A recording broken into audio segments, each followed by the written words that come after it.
you who are joining us online, if I could ask that you can keep your cameras and microphones turned off unless and until you're called to speak, please. As members are aware, agendas are now viewed electronically. So again, could I ask members and officers that when they are referring to items within the papers, that you refer to the paper numbers within the agenda pack that has been published, so it just helps people follow the meeting. Finally, I've not been advised there's any planned fire drill, so if the alarms go off, then please follow the Democratic Services team members out of the room and they'll show you where to safely congregate outside the building. So if we move on to the agenda itself, please, and item 1, and Ms. Jackson, are there any apologies, please? There are, Chair. Thank you. Good morning, committee. We've received apologies from Councillor Seeb for whom Councillor Coles is substituting. We've received apologies from Councillor Collins, for whom Councillor Mansell is substituting. We've received apologies from Councillor Trimnell, for whom Councillor Osborne is substituting, and Councillor Rodriguez is online. Thank you very much. Item 2 on the agenda is minutes of the previous meeting. This has been circulated. Are there any amendments to those minutes, or could I have a proposer that I sign them as a true and accurate record, please? Thank you, Councillor Lovell. All those in favour that they're signed, please show. That's clearly carried. Thank you. Item 3 is declarations of interest.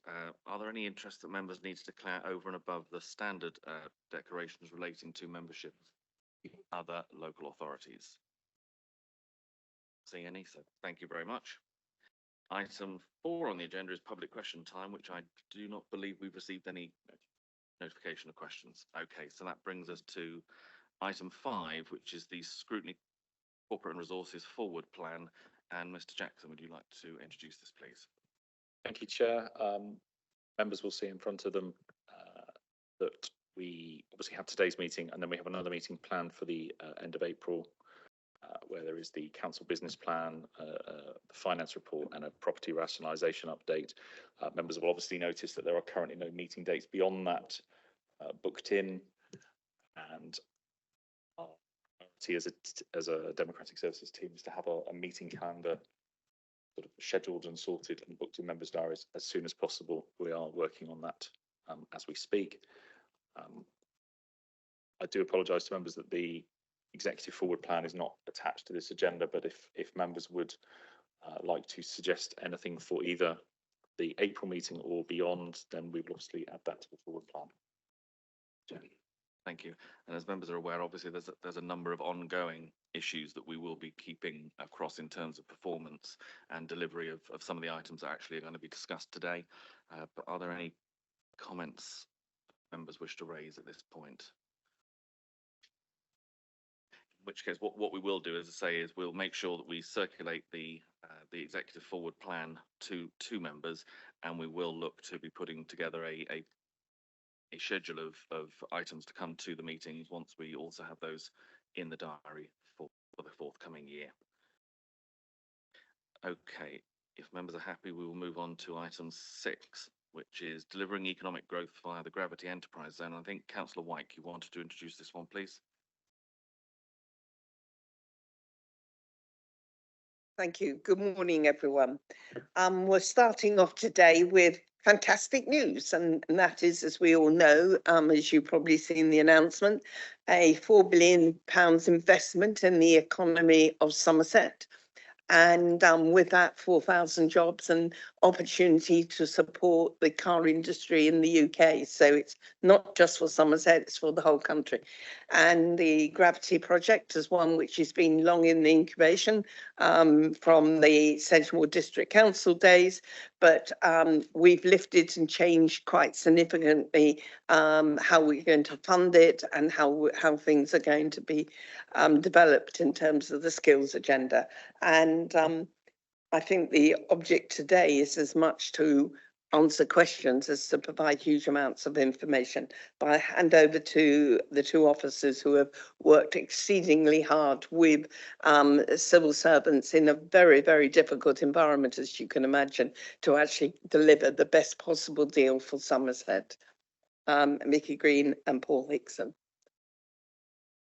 Yeah, thanks, Ros. Thanks, Chair. I haven't got any slides. I wasn't proposing to talk through the paper because you've all read it. Just I wanted to maximise the time we had for your questions, because I know you've got a really busy agenda today. But just to emphasise that point, that this is kind of a very much a first phase. It's about kind of almost getting that announcement in the open so we can start to have these broader conversations with internally and obviously externally, and hopefully and what we've tried to do is be as transparent as possible about the risks and our approach to mitigating those. I'm sure there will be questions today that we're not able to give you the level of detailed answer, but hopefully you see that reference in the paper to that commitment to that kind of transparent decision making proposed through having an executive subcommittee, and also that ongoing involvement of scrutiny. But I think we want to meet with the chairs to reflect that this is kind of complex and some of the issues will cut over different scrutiny responsibilities, if you like. So I think what we're trying to do is, highlight, yes, we get that's a massively important part of what we're doing. What we didn't want to do, whilst we couldn't talk to anybody about it, was assume exactly the form that will take. So I was going to leave it there, Chair, if that's okay. Thank you very much. Any questions from members? I've already got Councillor Osborne, if you'd like to go first.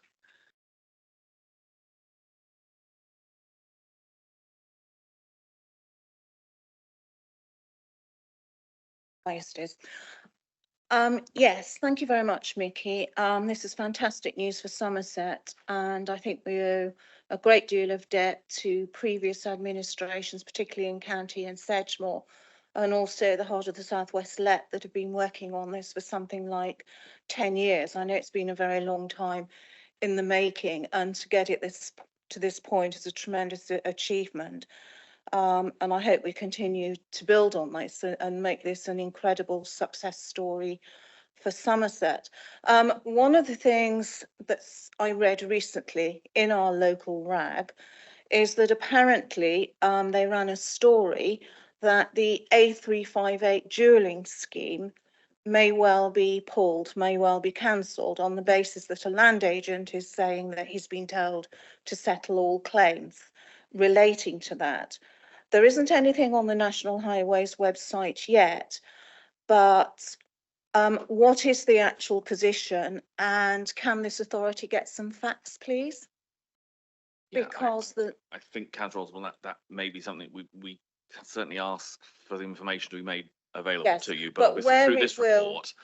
in relation to this report, the point of that dual carriage ring was to have a free and easy, efficient access route, which would mean that you could get stuff quickly and efficiently in and out of Gravity. If this project does not go ahead, will it have any impact? Thank you. Yeah, I mean, I have to follow up with the written answer. I'm not sure it's directly related to what we're talking about here in terms of the where we are in the county. But yeah, happy to come back with a written answer. Thank you. We'll certainly make sure that's the case. I've got Councillor Mansell.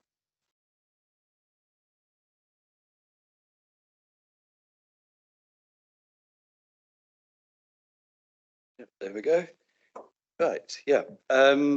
Indeed, this sounds like a very welcome development and really good news for Somerset and an industry for the future. So that is great. A couple of questions I would like to ask, having just jumped from my screen.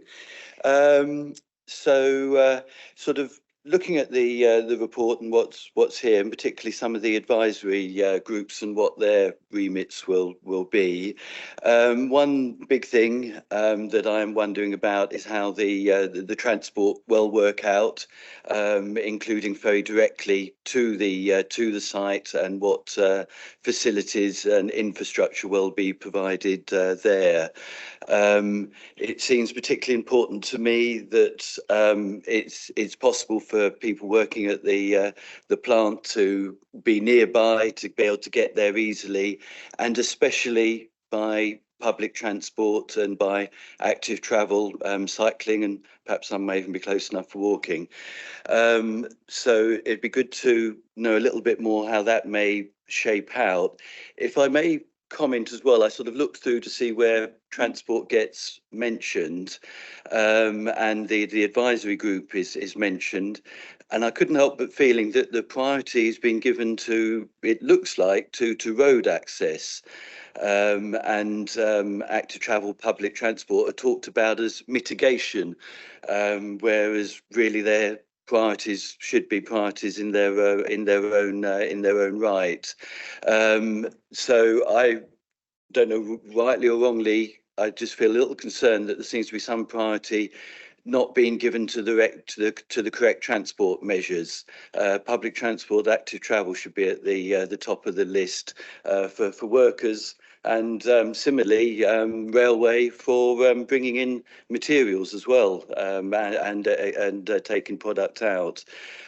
So I really hope that will be closely looked at, and something the advisory group will be particularly active and keen wanting to pursue.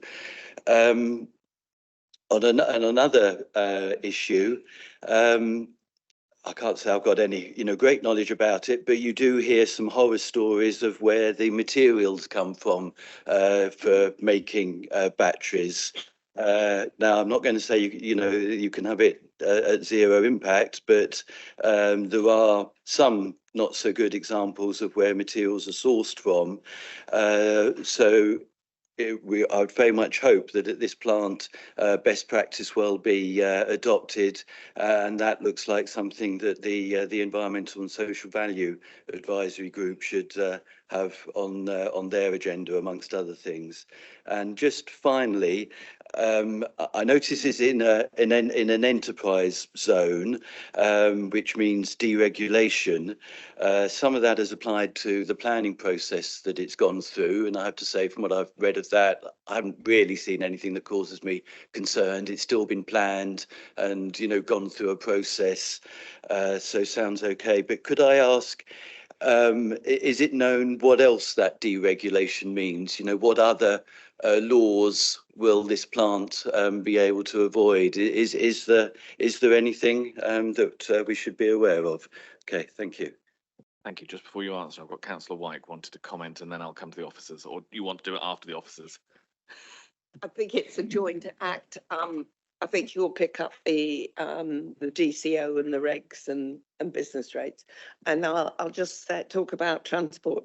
First of all, this is a brownfield site, and one of the advantages of a brownfield site is that we do actually have a railhead there, and the idea is that there will be a rail link going into the site for materials and also for batteries going out. And so, I think that is part and parcel of the offering. The second thing is that if you may not be aware, but Sedgemoor have already ensured that there is an active travel route, walking and cycling route to the site. The third thing, the LET paid for the bypass of the local community to the site. So again, there is protection there. And in terms of the 358, I think that's the link between Yeovil and 303 and Taunton. And actually, it's much more relevant if you're going to talk about roads. It's the roads north coming onto the site. And we talk about the A roads, the 38, the 39, the 371, all the roads to the east of Mendip, which are the ones which probably need the investment if you're referring to it, rather than the 358. So I think you've probably been misled slightly by the newspaper article in terms of the relevance of it. But without any doubt, we've got to make this site as green as possible in terms of transport links. And I have no reason to believe at this stage that Agritas, the company who is going to be running the site, have not demurred in any way around the green link in that respect. And I suspect that will be followed up. We're very early days, as Mickey says, around some of the detail. And in terms of planning, I would say one thing, though it is a enterprise zone, a local development order, they still have to submit planning applications. They still have to do dangerous substance requests and all the other things. It's not a free for all by any means at all. It just means that it's the principle that there is development on site has been established. Thank you. Ms Hickson, do you want to come in?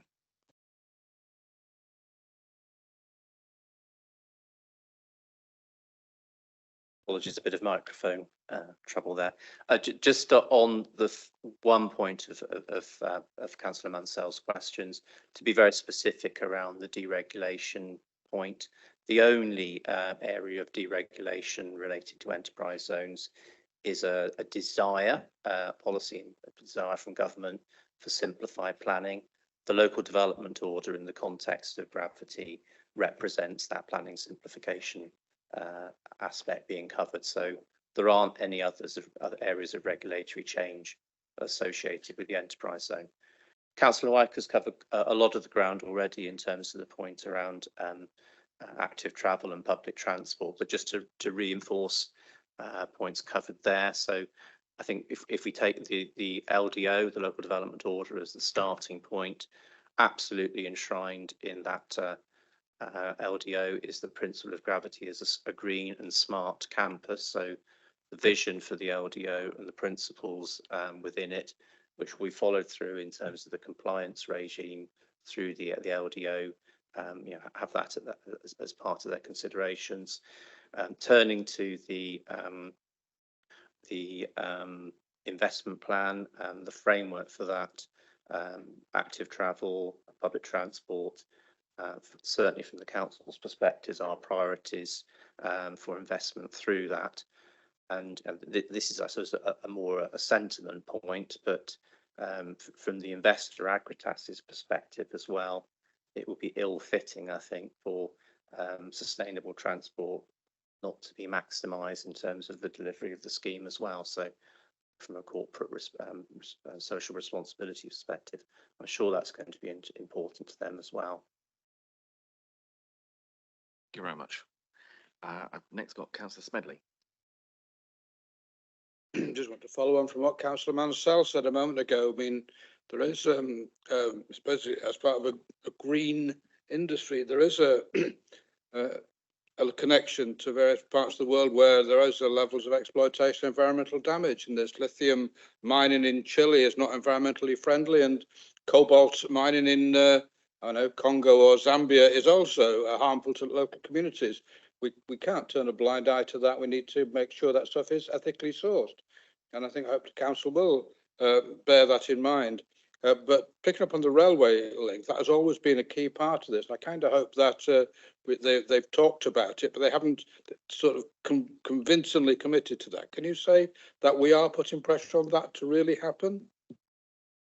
Yeah, so on both points, completely take the point about sourcing of materials, but just need to be realistic about our kind of remit, but also I absolutely agree with that, our role in terms of influencing, and as you'd expect, we're kind of having conversations with Cornwall in terms of their lithium and encouraging those kind of commercial conversations, but ultimately those are commercial decisions for the company, but clearly ones we want to encourage.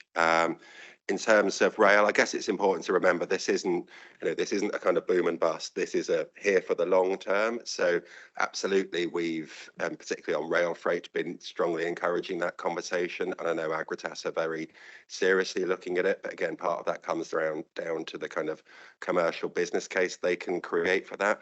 That in turn depends upon their sourcing strategy, where they're getting their materials from, how they're getting them in, and where the end products are going. So I can't give you all the answers yet, and I can't give you a kind of commitment that rail freight is absolutely going to happen, but is it being seriously looked at, and have we throughout the process and our predecessor authority strongly encouraged it? Yes.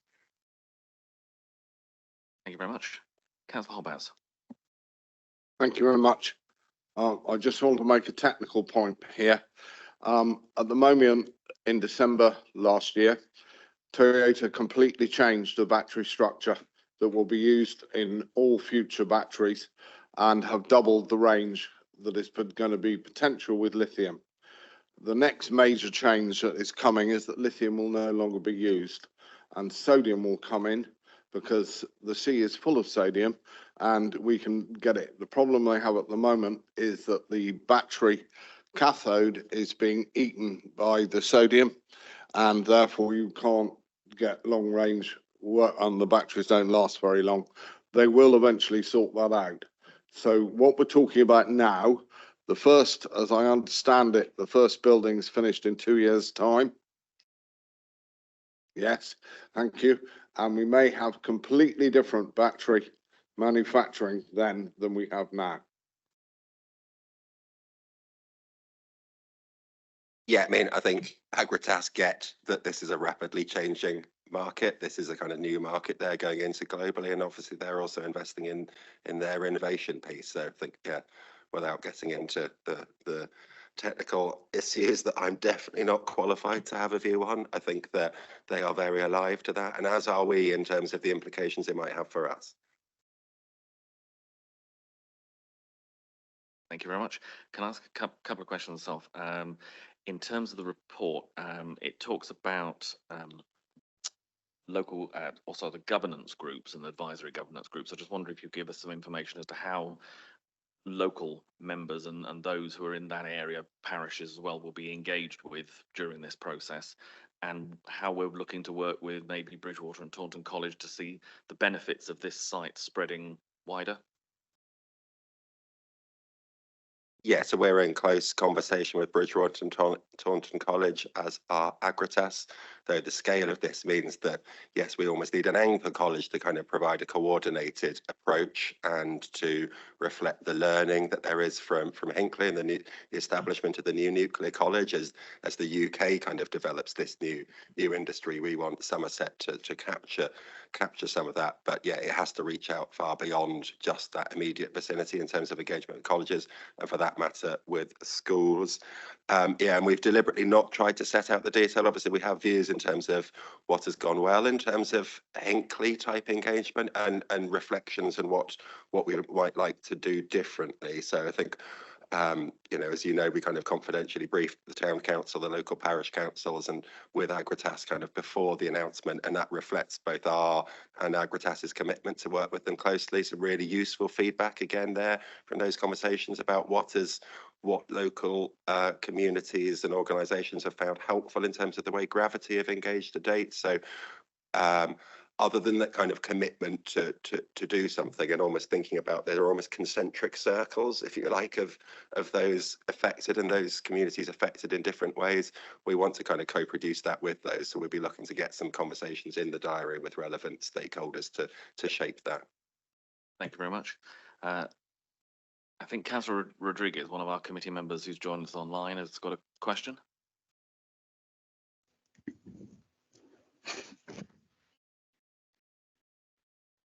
Thanks, Bob. Can you hear me? Yes, we can. Sorry, I should have referred to you as Chair, not Bob. Sorry. Just a couple of quick questions, really, from me. Just going back to the report page. What the first question really is, great for job creation, 4,000 jobs, brilliant. What I want to know as well is what kind of plans, or how's the council going to ensure that the wider community benefit from the investment beyond job creation, if there's something in plan or in that thinking around that. And also really to follow on from the chair's comments around the community forum, the governance groups. I'm pleased to read in there that councillors will have the opportunity to be a part of that, and key stakeholders also. What I do want to know though is some clarity around who are those key stakeholders. So can a list be provided? Because it's important we get the right people in the room, and I'd like to know who we're intending of having in there. And around that community forum side of things, what sort of efforts are being made to, or will be made to, engage with local residents as well, and businesses in particular, thinking about chambers or other business representative groups, to address concerns that they have, ensure that their kind of interests are represented. Obviously, Mickey mentioned the learnings potentially from Hinckley. A number of residents and a number of businesses will want to make sure that their views and their experiences are highlighted as you move forward with Gravity. So important we get the right people in the room. Thank you. Thank you very much, Ms. Green. Thank you. So in terms of wider benefits, I guess it's the way Agritas have chosen to announce this. So rather than choosing to announce it with bigwigs from London coming down, it was very much their desire to announce it to the local community and their desire to kind of land positively in the community. So I think they have a kind of strong value around that. Clearly, lots of the things we've touched on in terms of the way this can link into kind of supporting our kind of wider public transport and active travel impact. So considerable benefits, but one, I think, again, it's important that we set up that executive subcommittee, because that, in the mandate for that group, to make sure it is clear and it specifically refers to the benefits for the whole of Somerset, reflecting that, yes, there will be differential impacts across the geography, but it's important that we they are empowered, if you like, to hold everybody to account, to make sure that is realised over time. Stakeholders involved in the community forum, again, I don't want to give you a list and say that's it. I think we have our views, and I would agree with the kind of bodies you raised, Councillor Rodriguez, but I think, again, we'll come with our views and we'll shape that with local stakeholders. There was a third question, which I didn't write down and I've now forgotten. Just make a couple of additional comments if that's helpful. So Mickey's talked about the learning from Hinckley. I think that's very valid. So two areas of that which I think would apply in terms of the local community benefit in the roundest sense are supporting the development of a supply chain that can benefit from the investment. There's work to be done over time to make sure that that's not just a local benefit, that's a Somerset-wide benefit, and similarly working with schools as well. So both in terms of raising aspiration and kind of awareness of the potential employment opportunities that will come, STEM skills and beyond. And also we know that the employment market in the area will be under pressure because of investment like this. So there will be opportunities in the wider economy as well. So working with schools, parents and children to develop understanding of those options and possibilities too. Thank you very much. Councillor White. Thank you. It's probably stating the obvious, but I think it's worth noting. If you think about the Hinckley development, vast numbers of people being employed in the construction, but once it's completed, the actual employment numbers will drop down considerably for the long-term permanent jobs. This will be totally opposite here on the aggregate side. It will be fairly short-term construction, and then there will be long-term employment, and therefore the need for us as a community to get the skills in place early, and that includes going into the schools and having those conversations around the STEM activity is particularly important. So this is, although there's learning to be had from Hinckley, there are also some things which are very different. We need to recognise the longer term impact of this project in comparison to the Hinckley one. Thank you. Councillor Sowton. Yeah, thank you, Chairman. Some of my questions sort of been answered by some of the other members that have said, but I think one of the things that's really exciting for me about this is the creation of those numbers of jobs.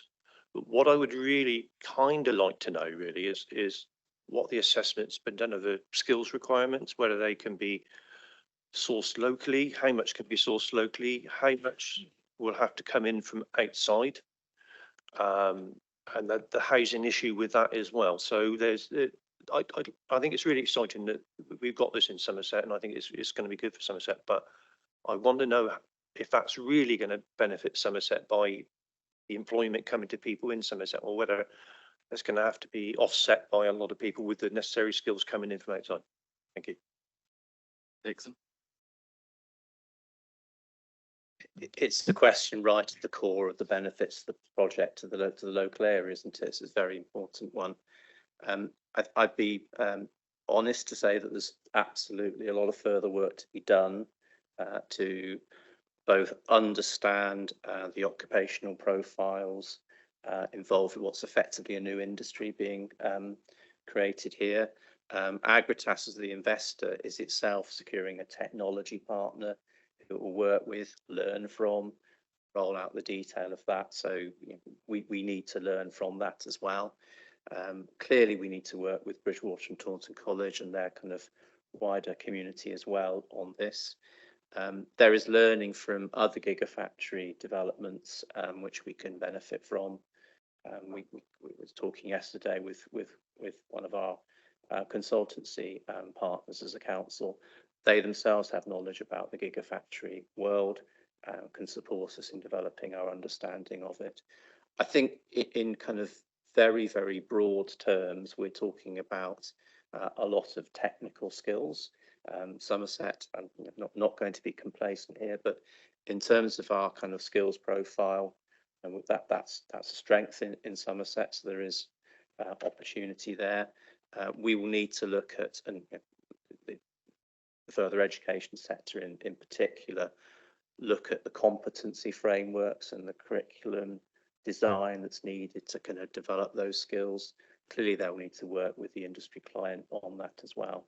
So I'm painting a picture. There's an immense amount of further work to be done, but for us, it has to be and should be an absolute priority. Thank you. Could I just ask again one clarification as well? My understanding is I believe the development we're talking about doesn't actually take the entire site that we're talking about here. So there is the provision of potential support services, supply chain businesses coming in as well, which would be another range of skills that will come from this site. I just wanted to come, is that still the case? Yeah, that's right. So Agratas are taking about 75% of the developable area. So that's not the total area of the 616 acre sites, leaving Gravity with 25%. So they're still actively exploring the inward investment into those, their part of the site. And in terms of the Agratas owned part of the site, they're only actually the 3 large buildings are just under half really of their land holding. They haven't yet got firm plans for what the rest might be, but you're absolutely right. It could be more lines, could be different lines reflecting different technologies, could be supply chain above, below, sideways. Yeah, so all still to be determined. I guess the amount of work just to make this phase of it happen though is substantial, but we absolutely have to keep our eyes on that wider prize, and not just for that site. It's the multiplier effect across the whole of Somerset that we can create from being not quite first mover, but given the scale of what they're bringing in, it feels like we've got first mover advantage in what is a new industry. Thank you. Yeah, Councillor Murphy. Thank you, Chair. I noticed, I think it was last Sunday, a report in the press about Tata planning to, if you like, dismantle their group, their group of companies. It's a vast company, Tata, as I understand it, and it read that they were planning to dismantle their group and to form a separate group with Agratas and Jaguar Land Rover as a limited liability company. And that kind of spoke to my query about risk in terms of the movement of the risk away from being Tata, who are involved in a 4 billion investment, and then moving it into a limited liability company. I wondered, and this is just me wondering, if you, Mickey, have had any news of that, or is that speculation, or because I'm wondering if it would affect our risk in the long term, because it's not so much the risk of the batteries, because the news, for example, that we had earlier about batteries doubling. I mean, once it gets to 500 or 600, we'll all be pretty well customers for that, because we can go almost anywhere in the UK, especially. But but I'm a bit concerned about that news in terms of Jaguar Land Rover being tied in, because Jaguar Land Rover, although they've had a very good year this year, have had a very poor year in electric cars, and they are not exactly flush with success in that area, shall we say. So I want to leave that with you as a possibility. Maybe you need to have notice of that question, but it's a question that's on my mind, and I think it should be shared.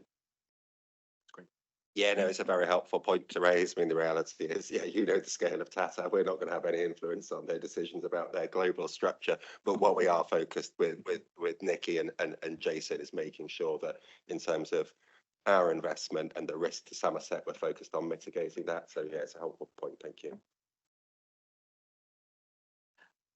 Councillor Locke. Yeah, I mean, it's an exciting project, whichever way you want to look at it. For me, the main thing is it's at its very early stage yet. There's a lot of implications and aspirations which we have, and we're possibly, I'm not being disrespectful, trying to micromanage things at the wrong stage at this moment in time. But for me, what would be useful, and maybe for this committee, or if not this committee, I'll be guided by the officers, is to have some sort of program in time, some timetable laid down with its aims and objectives, and that is where I think we can feed in a lot of the aspirations which I am referring to as the micromanaging of what we would like to see for the green economy and everything else, and for the surrounding area, and for the benefits for the whole of Somerset. So it's just a steer on that. I think, there should be some sort of a timetable laid down so that it does come back periodically, so that I will say this committee, but as I said, I won't repeat what I just said, but I mean, to see that we are some ways to delivering what we got aspirations to deliver for what we think for the benefit of the whole of Somerset. Yes, a really helpful suggestion, and just the kind of conversation I was hoping to, or ideas to come from here and from the conversation with the chair. So thank you. Yeah. Sorry, Chairman. It's the timetable. It's not just having a hearsay. Yes, we'd like to do that. I'd like to see some sort of, and I'm not trying to pin you down, but if you don't put something down in writing with dates and anticipated dates, it just drifts on. Thank you. Councillor White. Thank you, Tony. I welcome that suggestion, and I think that a considerable amount of effort is going into trying to take a conceptual thing and how much they've developed and what do we know and when it's going to come into the public domain. And I think Mickey alluded to, we're going to have a executive subcommittee because this is such an important project for the whole of the council, not just one area. And we'll make sure that in there, it will be the executive subcommittee will be a public meeting, and you'll see papers coming through. And of course, in due course, we'll come back again to scrutiny. But this is very much early days. This is to say, heads up, this is what's going to be happening. And if we understand it, it will be done with a degree of pace. And if that's the case, then you'll get briefings sooner rather than later.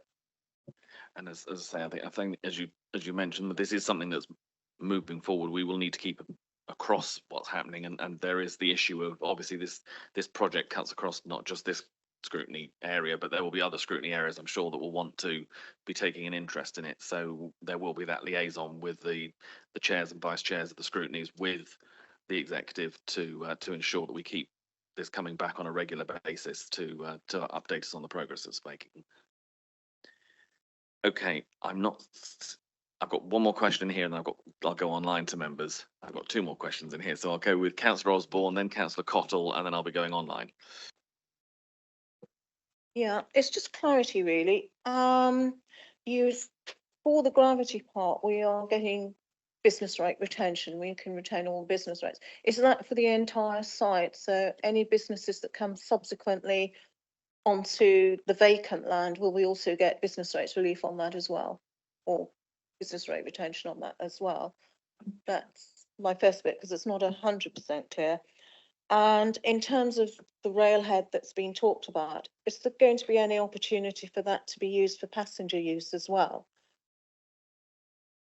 So it's a yes on the first question. That's the key benefit, if you like, for us in terms of the enterprise zone, is the 100% local retention of business rates across the whole site, be it whoever owns it. And as the paper highlights, it's something we've been seeking to extend from its current expiry date of 2042 to 2052.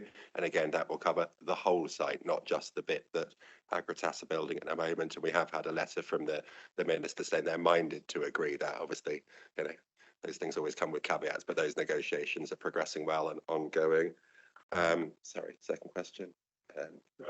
Railhead. Passenger transport. Yeah, so passenger is quite different. So I think, you know, the general principle we will be seeking to apply is around supporting the commercial sustainability of our wider public transport network, be it buses or rails. Rail, there have been conversations and Network Rail is still involved. You know, it's challenging in terms of, whilst there is that railhead there for passenger as well as freight, there are various technical issues in terms of dead ends in terms of railways. So I think our focus is very much on, well, if I put it in kind of almost priority order, ensuring we get as many of these jobs for our local people as possible, reflecting that some of them will come further, and if they are coming from further, actually we want that to be reinforcing our existing public transport links rather than creating dedicated new stuff, unless that is absolutely necessary. Okay, thank you. Thank you. Councillor Cottle.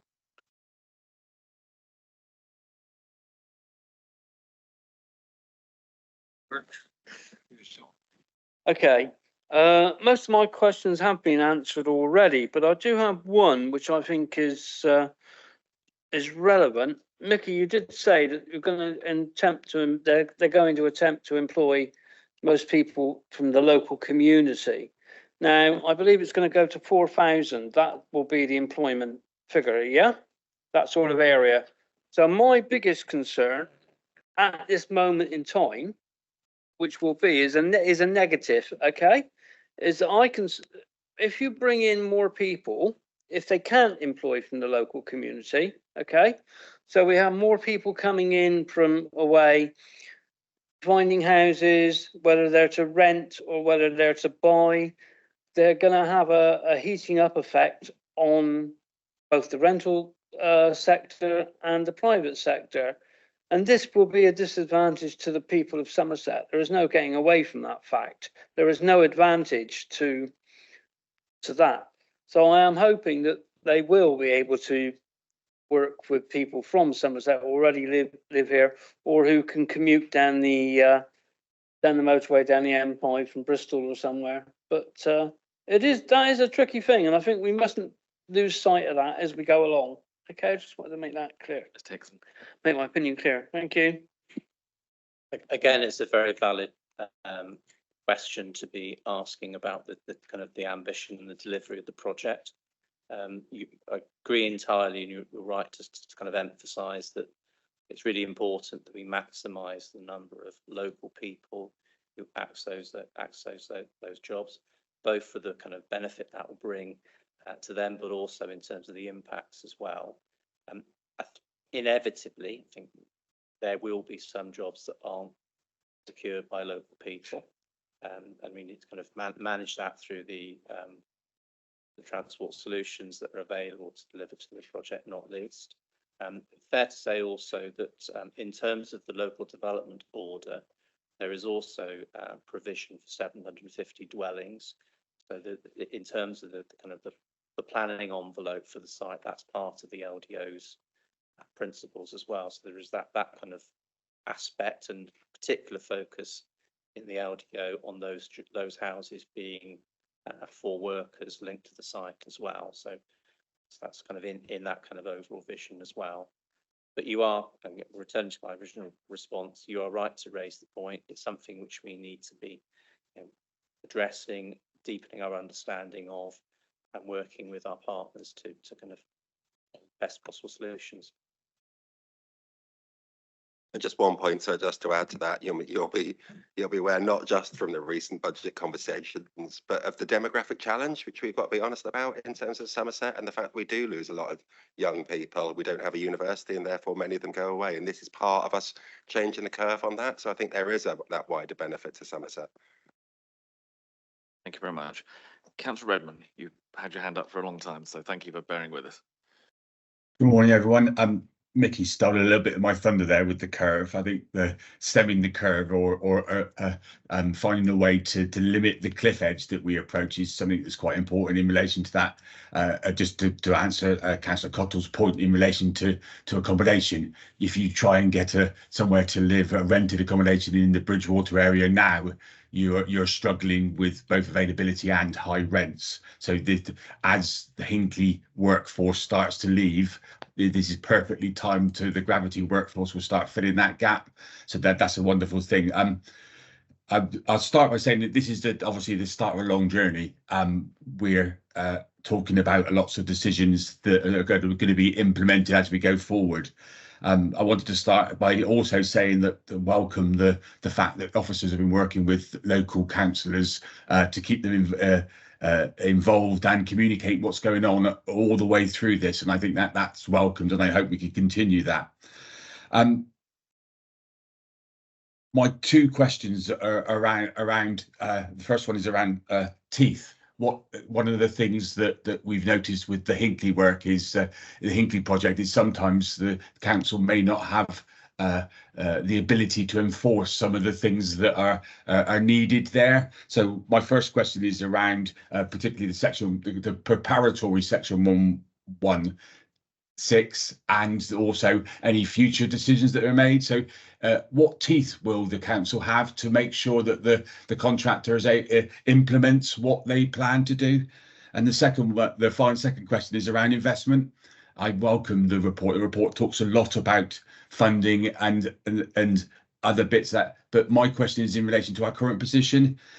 What risk is there with for the council and for the funding for this project in relation to our current financial situation that we find ourselves in? So what teeth will we have? What ability will we have as a council to enforce any agreements with Gravity or Agritas? And also, what risk is the funding package in relation to worst case scenario in the the next few months? This council may go into section 114. What risk is there in relation to that? And I've just realised I said I got my 1.1 mixed up. So this section 106 was what in relation to that rather than the 1.1.6 that I said. Thank you. Thank you very much. I'll cover the first point and then hand over to Mickey for the second one. So I like the phrase teeth and thinking through responding to that. Obviously, in terms of the planning process, the LDO has a compliance regime associated with it, and that will help us ensure that proposals come forward that fit the LDO's principles and the vision for it. As with any other planning matter, it's for us to kind of manage that development in our normal practices. But just looking beyond the kind of the planning regime and thinking about our influence here, and maybe also picking up on Councillor Redmond's point, contrasting that with the Hinckley Point C scenario. There's lots of kind of measures and indicators in the Hinckley Point C regime rather than targets that we can hold the developer accountable to here. In terms of the investment plan and the deployment of resources that flow from that to facilitate the Agritas development, there will be funding agreements associated with that, and ensuring compliance with the funding agreement be an obligation on the recipient of the monies. That will give us, to use Councillor Redmond's phrase, more teeth. And I think as well as teeth, which I agree with, I just add the transparency point. So I think that's setting up that exec subcommittee and the ongoing role to be finessed in terms of how it works. So scrutiny is a really important part of that. Yeah, in terms of the kind of risk, I mean, a lot of the paper focuses on that. So I'm not going to try and articulate all of that. But I guess, you know, we're very clear that we're not bringing that decision to ultimately to full council in terms of that investment plan, because we can't until we've secured on the dotted line, if you like, the £55 million grant and the 10-year extension to the investment zone. Clearly, both of those factors are things that kind of have been developed with with our financial situation in mind, to make sure that we can be clear that actually even if we were in that scenario and a commissioner was looking at these things in a very hard-nosed way, we'd be able to sit there and say, actually, this is cost neutral to the council in the short term. But with all of those longer term benefits, clearly, as the report articulates, there are different risks then over time and different ways we'll be seeking to mitigate them. I mean, ultimately, once we've secured that grant, that first few years is relatively low risk in terms of that financial side of things, because all of the costs of borrowing, all of the revenue costs associated with that, what we might do in the investment plan, and all of our staff costs will be covered from that 55 million. The risk profile then changes and does kind of reflect more of the kind of the wider commercial risk, if you like, and the knock-on impact, which, as the report aims to articulate, we're still working through to protect ourselves as much as we can from that, whilst also recognising that to secure a prize like this, you have to set your risk appetite at the right level. But we're doing that in working closely with Nikki and Jason to make sure it does reflect our financial situation. I've got a quick comment from Councillor Mansell, and I'm going to come to Councillor White. Chair, sorry, could I close? Forgive me. Sorry, Councillor Redmond. If I could just quickly come back, I know the committee's looking at the proposal that's going to the papers that are going to executive, and you're looking to potentially make some. You may want to make some recommendations. Not that I would ever want to put any ideas in your committee's head or any of your members, Chair, but it might be worth one of the recommendations that you may want to consider is that the fact that the Somerset Council workforce that working specifically on the project might need to be ring-fenced and monitored to ensure that any financial issues that this council may develop over the next few months or years would not impact the work that the team on Gravity are working to, and particularly in relation to both holding the developer to account, but also making sure that the project runs as smoothly as possible without any impacts from future financial situation. Thank you. Councillor Mansell. Thank you. It's a quick comment, really, just going back to the discussion on transport. And noting what was said about the railhead. When I said public transport, I was hoping that the railhead would be suitable for passengers too. I don't know it well, so I don't know how realistic that is, but clearly if it was realistic, I hope it would be something that would be looked at closely. I feel I should also just comment that there's thousands of workers going here. Now, clearly we should see what should be done by active travel, and that would be good for people working there, and plenty of people on bikes is a good thing to do. I don't necessarily expect everybody to be able to get there that way. There will have to be some other options too. And I'm just thinking though, if it was thousands of people on buses, that doesn't sound right. That's a lot of buses. I think it seems to me some sort of mass transit form of public transport is needed. So I hope that can be looked at to see whether there's any opportunities for that. Lots of buses for the long term doesn't sound like the right solution. Thank you. Yeah, I mean, nothing's off the table. I think made the points that this is ongoing work, and we'll need to come back and talk about this in the future. Probably one just thing to highlight: this is not 4,000 people turning up at kind of one point of the day on the blow of the whistle and leaving at the end. This is kind of almost 6 independent lines, operating units, if you like, and therefore a kind of staggered shift pattern, reflecting the fact that effectively, other than the kind of planned shutdowns, this is a kind of 365 days a year, 24 hours a day operation by the nature of the process that they'll be operating. Thank you. Councillor White.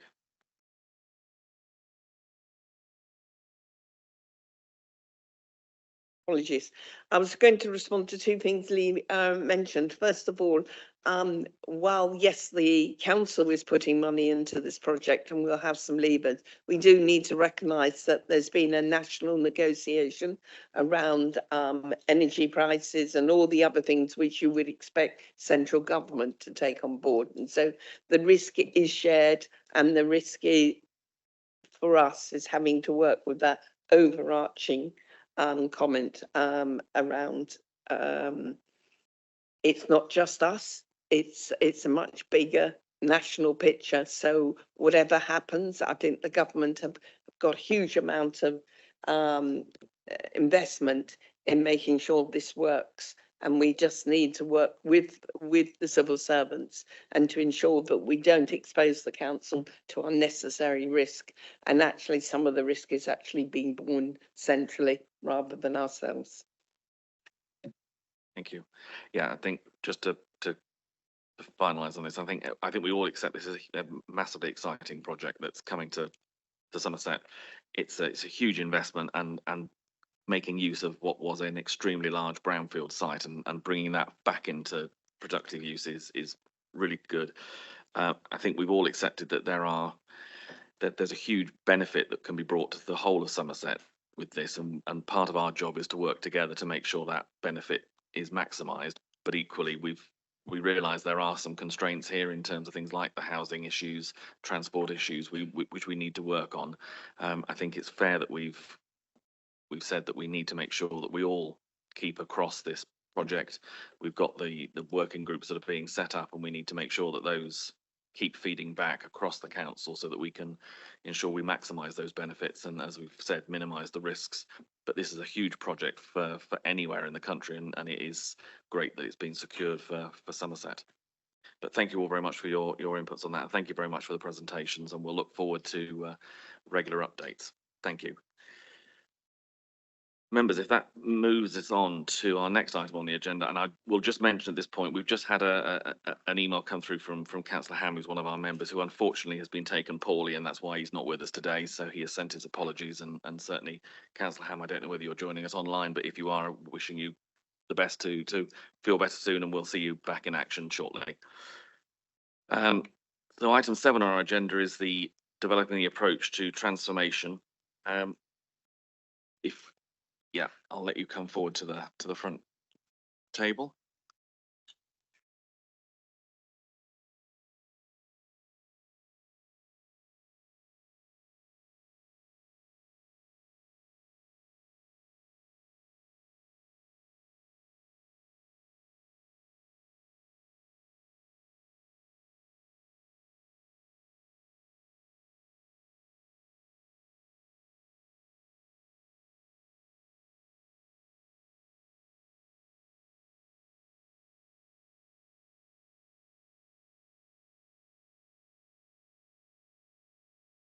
Can I welcome you all to the committee? Councillor Philip, do you want to introduce this item, or do you want me to go straight to the office? It's up to you.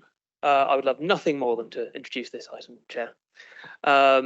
Just to say, as we are embarking on a council-wide transformation programme, it is crucial to recognise the pivotal role of scrutiny in ensuring that that goes as well as it possibly can. So at this point, it's important that we establish the role of scrutiny to support effective oversight, transparency and accountability throughout the transformation journey. There are a number of areas where scrutiny's focus will undoubtedly add considerable value to the programme as it develops and commences implementation. Firstly, the vision and strategy. Scrutiny plays a vital role in ensuring that the programme's vision remains focused, relevant and aligned with our community's needs, and importantly, the impact on the council's ability to deliver the council plan, which is one of the things we're all meant to be working towards. Secondly, the scope and the milestones within the programme, and Scrutiny's close monitoring of the process should help us to measure against those milestones. Is delivery timely and in alignment with the strategic goals? Thirdly, risk assessment and mitigation. We need to identify the strategic risks inherent in the transformation process, many of which are, of course, known.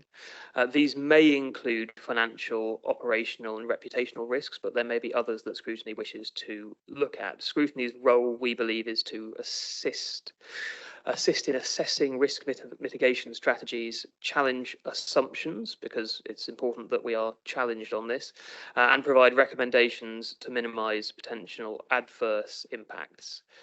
Fourthly, the framework for scrutiny. I think it's important, we all think it's important that we develop a consistent framework for how scrutiny and scrutiny meetings look at the elements, the relevant elements of the transformation programme, the frequency, the format and the focus of those meetings. And finally, there's the issue of collaboration and alignment. We need to explore collaboration mechanisms with other scrutiny committees to ensure that cross-cutting and service-specific areas of the transformation programme are dealt with appropriately with a sort of holistic consideration to the overall programme. Ultimately, we think it's really important that scrutiny has a really key role in the transformation programme as it develops, and we're looking forward to discussing how that works. I'll hand over now to Alan Jones. Thank you, Thea, and good morning, Chair and Committee. I won't say too much at this point, more of an opportunity to answer questions, but we see this as a rare moment in the last, what feels like 2 to 3 years of taking a breath. And just to follow Councillor Butt-Phillips' introduction, this is the opportunity to get the format and engagement with scrutiny right, so that you provide us that direction and you provide us that opportunity to understand how best to work with you going forward. So I'm not going to say too much more than that. I'll hand over to Sarah, who will give you a brief introduction of the overall piece, and then Dawn, and then of course we're open to answer any questions or queries you may have, Chair. But in particular, we have under Councillor Butt-Phillips' direction, we crafted the recommendations incredibly carefully in your report today to really set out those aspects that we believed were important for scrutiny to provide that direction to us today. But of course, there are other matters that you may wish to raise and discuss, and we don't wish to limit, and that list was never intended to be exhaustive, but the purpose was to really get that engagement right at that point. Sarah. Thank you and good morning. So I'm Sarah Cretney. I'm the Service Director for Strategy and Performance. So just to talk a little bit more about the Transformation and Improvement Programme as a whole. So this is a hugely complex whole organisation Transformation and Improvement Programme, which, as has been said, will help us to deliver against our vision as set out in the executive report in December last year, but also the vision for Somerset Council in the council plan.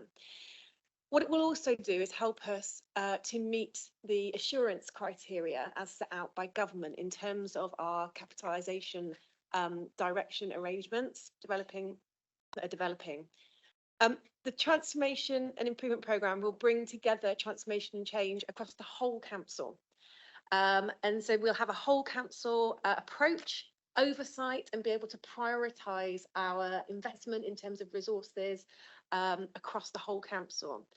We are looking to fundamentally redesign the whole council in line with our new values and behaviours that we've adopted, the set of organisational design principles, which were also included in the report to Executive in December last year, and a new operating model that will deliver our kind of purpose and vision for the people of Somerset, albeit with a reduced sustainable budget and a smaller workforce.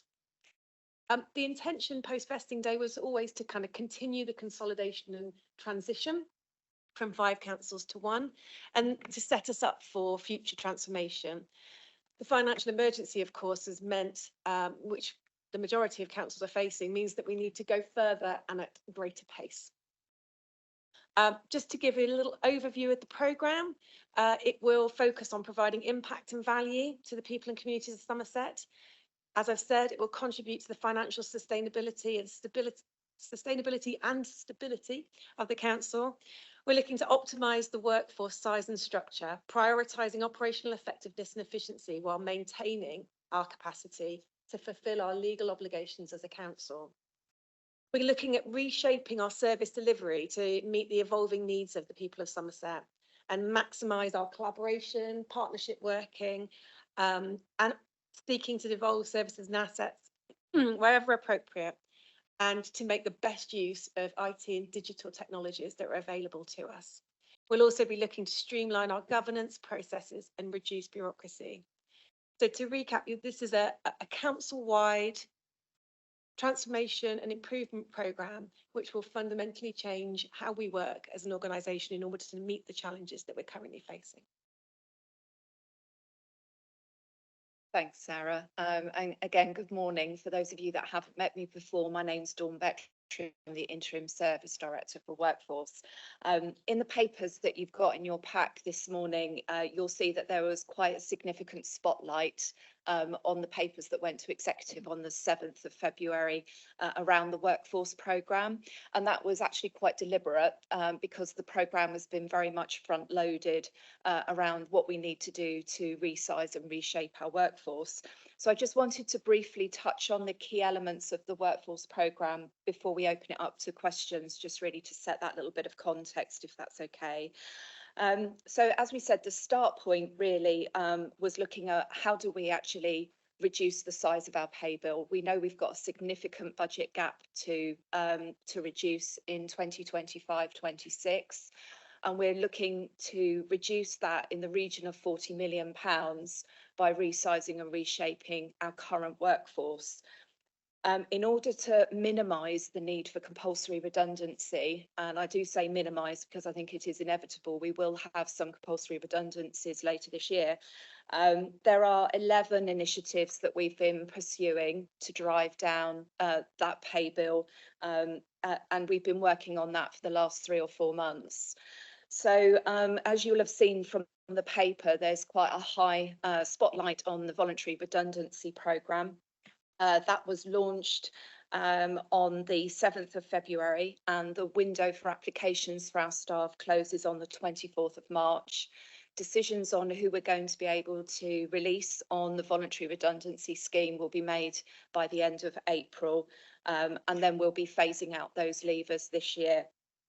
But in addition to the voluntary redundancy scheme, we've introduced a number of controls to reduce the number of people that we're currently employing through kind of natural turnover as well. So we introduced very robust recruitment and establishment controls. We're also monitoring the use of our overall spend on agency staff and looking to reduce that where it's non-essential. We're monitoring our interims and consultants that we have across the whole organisation and seeking to reduce those costs. We're reviewing expenses, overtime, our annual leave purchase scheme. We've also been promoting a voluntary reduction for staff in contracted hours where people may want to reduce the number of hours that they work. Clearly vacancies has been a big early area that we've looked at. We've currently got over just under 700 vacancies in our system, and we're doing some analysis to make sure that we can reduce those vacancies and remove them where they're budgeted, non-essential and nobody is in post. And finally, we're reviewing all our fixed term contracts as well. So what I wanted to say about the redundancy programme, although it's very high profile and it's the first of its kind for Somerset Council, there's a lot of work that is going on to try and reduce the need for compulsory redundancies when we come to redesign and restructure the whole council from top to bottom, which will need to be completed by the end of 2024 in order for us to have a sustainable structure for 25-26. And the last thing I really wanted to add is that the workforce programme is much, much wider in scope than what the paper really indicates that you've read for the 7th of February. There are 3 other work streams that my team are leading on to support the authority through this significant period of change. One of those is organisational development and cultural change and supporting staff through change. So there is a lot of work that needs to happen in that space. Sorry, Chair, is that okay? I'm going to take questions at the end. Okay, thank you. The next area is around data insight and analytics. It's really important that we have quality workforce data and that we're making evidence-based decisions as well and monitoring the impact of what we're doing all the way through, particularly on our protected characteristics and the impact that that has on the diversity of our workforce. The next area is supporting the organisation through the ongoing restructures that are still live before we start almost the next round, which will be significant. So we do have ongoing restructures as a result of local government reorganisation, and there are 5 services that are completing that restructuring at the moment that we are supporting. And there were also a lot of proposals that affected staff and posts as a result of the medium-term financial plan savings that were put in to address the budget gap for this financial year. And the last area that the workforce programme will look at is pay and reward. And that's by no means least, although it's last on my list. We'll be very, very aware that as a new council, we have an inherited pay and grading structure from Somerset County Council, and we do need to look at totally refreshing our pay and grading structure for the new authority. So in parallel to the work that's going on, all of these projects will run in parallel over the next 12 to 18 months. And as a result of that, we will be improving our job evaluation methodology, our pay and grading structures, and how we attract, recruit and retain talented people for our authority, because it's going to be really important that we're not just focusing on those that are unfortunately going to have to leave our employment this year, but those people that are staying and also those new people that we'll need to attract to work for us in the future. So that's my overview. I was just going to hand over to Sarah. Or Alan? Thank you, Chair. The other, I think, key pillar of the programme is the focus on what it initially says in the paper is partnerships and devolution. Following discussion, the intention is that that's expanded to be partnerships, devolution and localities. And this will be a council-wide piece of work, which will also involve our partners and stakeholders where appropriate. So if I just break it down into those 3 elements a bit, we are obviously developing the wider programme. So in terms of partnerships, the intended scope is the strategic partner relationships and arrangements that we have across the council, with a specific focus on how we work with the voluntary, community, faith and social enterprise sector, the integrated care board, and of course with city, town and parish councils. And what we will be doing as a first piece of work is looking at the scope, objectives and effectiveness of all of our current arrangements. So that is a council-wide programme. And that will inform arrangements linked to our organisational redesign in the future. The second element, and I should say these are all interrelated, the second element is devolution. The scope for this is the full range of devolution activity across the council that we're involved in. These are the programmes that are already in delivery to agree identified financial savings, programmes that are under development and longer term opportunities linked to community ambitions, with a quick result being a prioritised, phased and appropriately resourced devolution programme, and making sure that we're delivering devolution activities effectively and that they support the council's and stakeholders' objectives, and also help to mitigate the impacts of budget reductions. The scope of localities is very broad, and I don't think we've quite defined how broad and deep that is yet. But what we want to do is review all current locality working arrangements that the council and its partners are engaged in, from operational service delivery through to early help activity. We want to look at all community developments and community engagement activities that we currently have and make sure that they're providing what we need. This includes looking at local community networks that are coming up to their first year birthday. And what we want to get out of that is clarity on the range and breadth of what we do. Make sure that we've identified clear objectives, we've identified synergies between our activities, and areas of overlap where we might be able to, where we should be able to identify efficiencies and ultimately savings, and make sure that we've got plans for further development of the arrangements with clear objectives that are aligned to organisational design principles and corporate priorities. Thank you. Thank you very much. I've already got a couple of members who've indicated, so we'll start with Councillor Coles. Thank you, Chair. Yes, I welcome the report and the detail that you've gone into. I've still got the scars from a previous voluntary redundancy programme, which went over budget to a factor of 4 or thereabouts. So I'm very concerned about keeping a strict, tight control on that and ensuring that we retain the qualified professional staff that we need to provide the services to the public. Because I've seen a completely voluntary redundancy scheme run away with itself, and it's caused inordinate problems thereafter. So I welcome the detail in which you've gone into this, but I'm seeking some reassurance that we will have this caveat around the professional capacity of the staff, and we are expecting them to take up slightly different roles because we evidently cannot continue as we are. So the roles will change, and we need to be very sure that the people that we are encouraging into those roles are the correct people. And bear in mind, we've got geographical areas to worry as well. I mean, my big beef is planning, so you'll understand why I'm concerned about keeping the right staff in the right places around the county. So we're just looking for a little reassurance, Chair. Thank you. Thank you, Councillor. Yes, I clearly will give you that assurance. This is a business-led, or organisationally managed VR programme.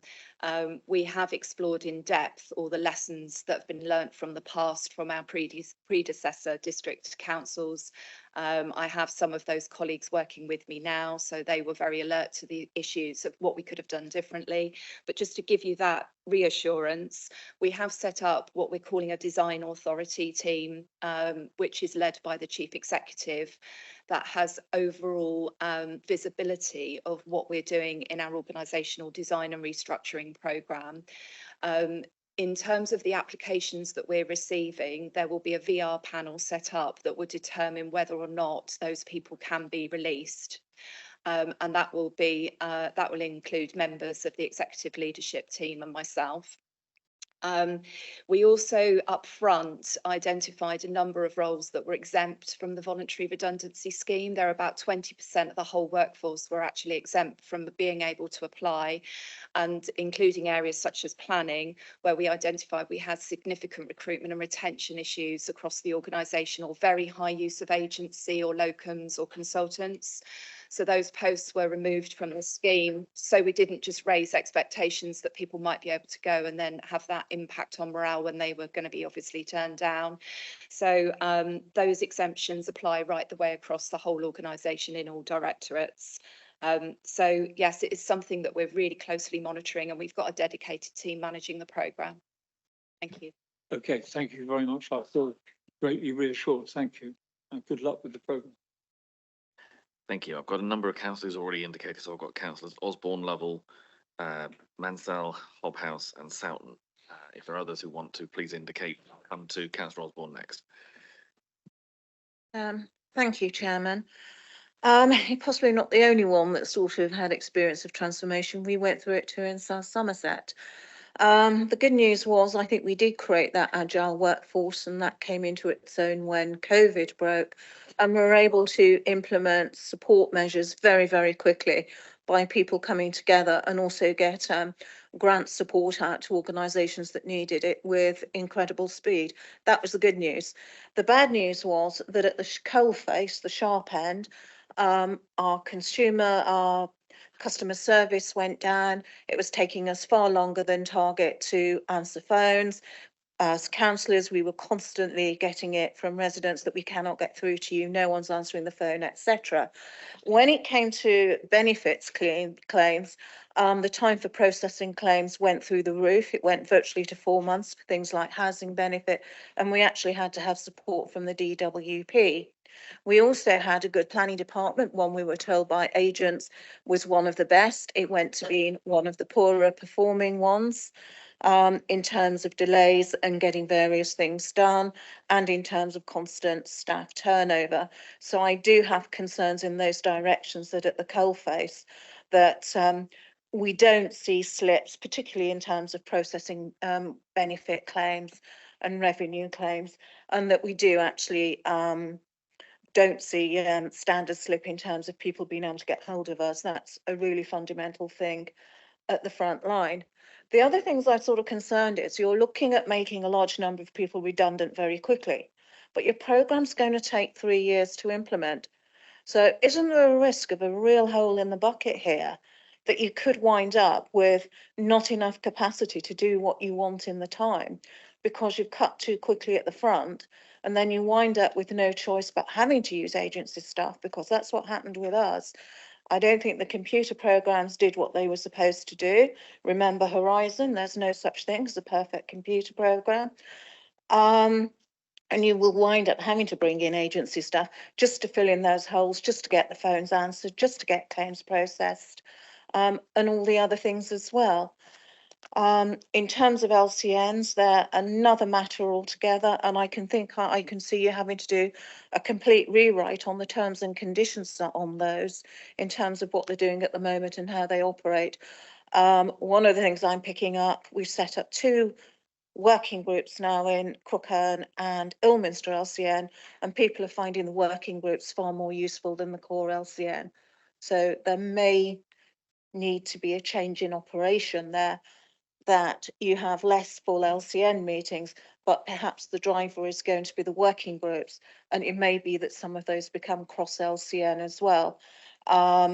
Because again, our locality staff are going to become overloaded. Our current link officer interim has about 7 working groups to look after, and the shopping list we gave him was huge. I'm just concerned as well that the staff that are left could find themselves in the short term being seriously overloaded and will actually then choose to leave rather than sit it out.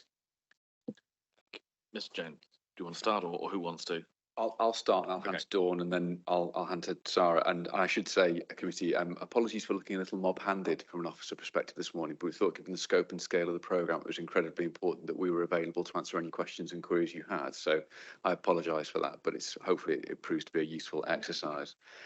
So certainly, first and foremost, I think I know the insight that all of you bring as scrutiny members on previous experience from legacy councils. Somerset Council will be incredibly important, and that's the reason why we value, and again, Councillor Butt-Phillip has been incredibly clear with us that we need to engage with you and be really clear about how we can best do that. I think that previous insight, as I say, is critical to that. Part of the steps we're going to be taking are inevitably we are going to be redesigning, reshaping and designing services, as Sarah set out very clearly in her introduction. So there will undoubtedly be, or potentially be, impact on services as a result of some of these decisions that are coming forward.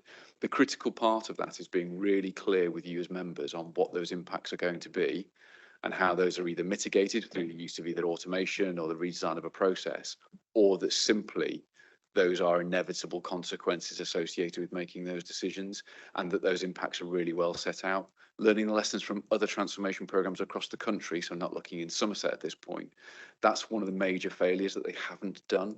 They haven't been clear enough with the members of the public, with you as members, but also as an officer group, of what the expectations are as a result of a significant redesign of how the operation of the council works and what those implications are likely to be. And that's why this programme is so broad ranging. But to sit here and say there are no impacts or those impacts will all be mitigated would not be true. I think there will be those circumstances whereby we will redesign those activities, but the critical part is being able to present those to you to scrutiny and provide that scrutiny feedback prior to those executive decisions on the changes in service standard where appropriate. Dawn, anything you want to add to that? Thanks, Alan. Just a couple of things. And first, I just want to acknowledge all your concerns, because they're absolutely valid and something that we're going to have to actively manage as we go through. I think it's impossible to say we can mitigate for all of those risks totally. There will be some negative impacts on service levels, and I think that's where we need to have open discussions with members and talk about what is acceptable and what is not acceptable in terms of the levels of service standards we have going forward. Just a couple of points, if I may, just to address maybe some reassurance around some of this. What we're looking at and what we're doing differently from last time is, first of all, taking a strong sort of organisational design approach to what we're doing. It's not just about chasing the savings. It's really important that we do this with our vision and ambitions in mind, and what sort of council do we want to be and to be known for the future, and that we don't break the organisation through having to reshape it as a result of our financial challenges. So what we are doing is we're doing this quite differently. We're looking at the organisation not just from top to bottom in its silos. We are looking at the whole organisation diagonally, horizontally, as well as vertically. And where we're looking to make reductions will be primarily in management costs and management overheads. So it's not about taking out lots of posts where we have the staff doing the work. It's about looking at where we have high levels of management overheads that potentially we can reduce by changing or combining portfolios or redesigning that work differently. So we're looking as well at what can be stopped, what can be done differently, what can be combined. Can we look at alternative service delivery options for some of the ways in which we do things?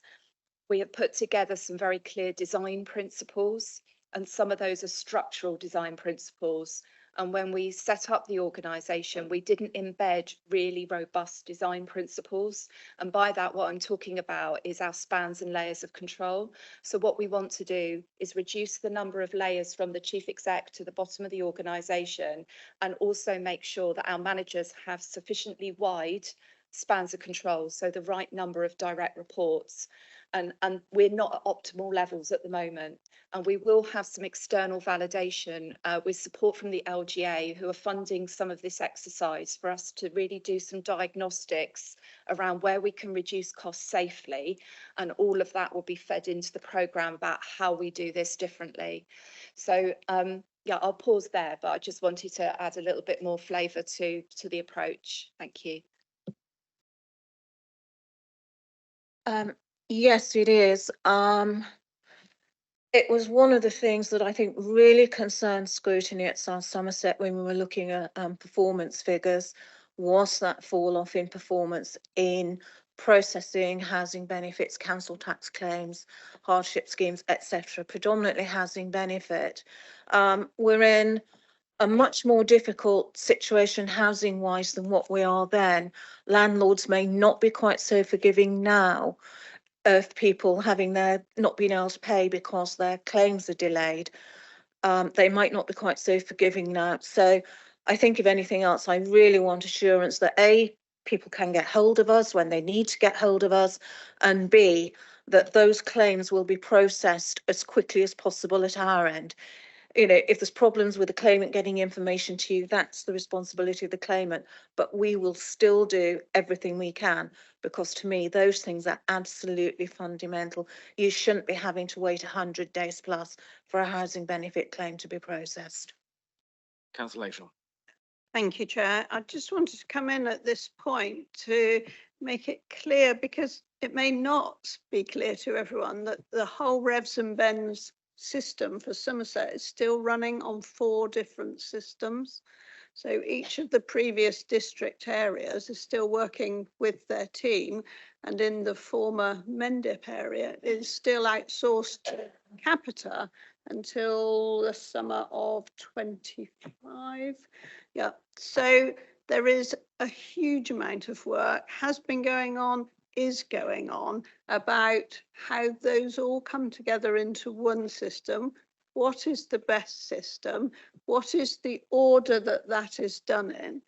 Where the risks are greater, therefore, which moves first? So I only hear the high level information. Of course, there's not enough hours in the day to hear the detail on everything, but I am assured that that work is well underway and ongoing. And with Councillor Wyke, we still sit on the joint committee of what was called the 5 councils contract with Capita. So we're still informed there as well, and working with colleagues from those other 4 councils.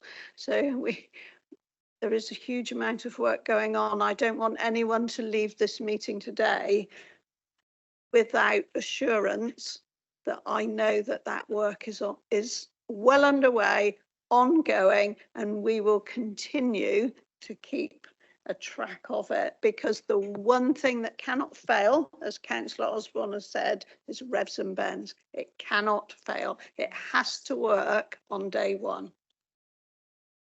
I think sort of following up on the comments of Councillor Osborne, I think, and officers have said this, they want to keep across those services that are going to change, those services that are going to have to cease. I think what we need to make sure is through the scrutiny process, that is coming forward very early, so everyone knows what the impacts are that we're looking at, and that we don't give the impression that it's business as usual, but it's going to be a bit tight.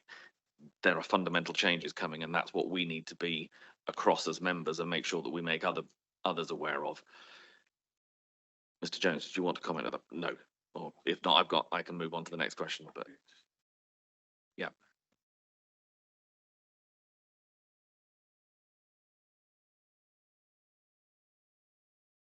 There's an outstanding point relating to local community networks, and I thought just helpful to close that one out from Sarah.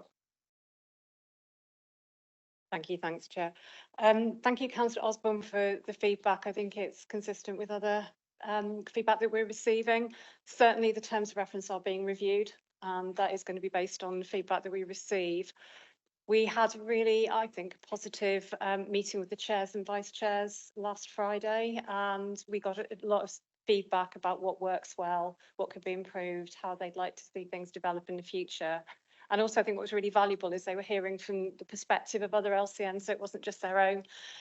So that's really going to inform the review that we're doing. In terms of the staffing side of things, one of the LGR restructures that Dawn referred to that her team was supporting with is within partnerships and localities. And we are partway through recruiting to the permanent LCN link officer team. Thing to bear in mind is that once they're in post, they will be busy inevitably, but it will be their job. It will be their full-time job or equivalent, not on top of or alongside a substantive role, which is what we've been working with up till now. Their focus will need to be in drawing in more partners at a local level, less focus on formal meetings. I think there's decisions to be made about whether they do reduce, and that might be different for different LCN areas depending on local circumstance. But yes, it's less about servicing formal meetings and more about getting things done through the working groups in between the meetings. Thank you. Thank you very much. Councillor Lovell.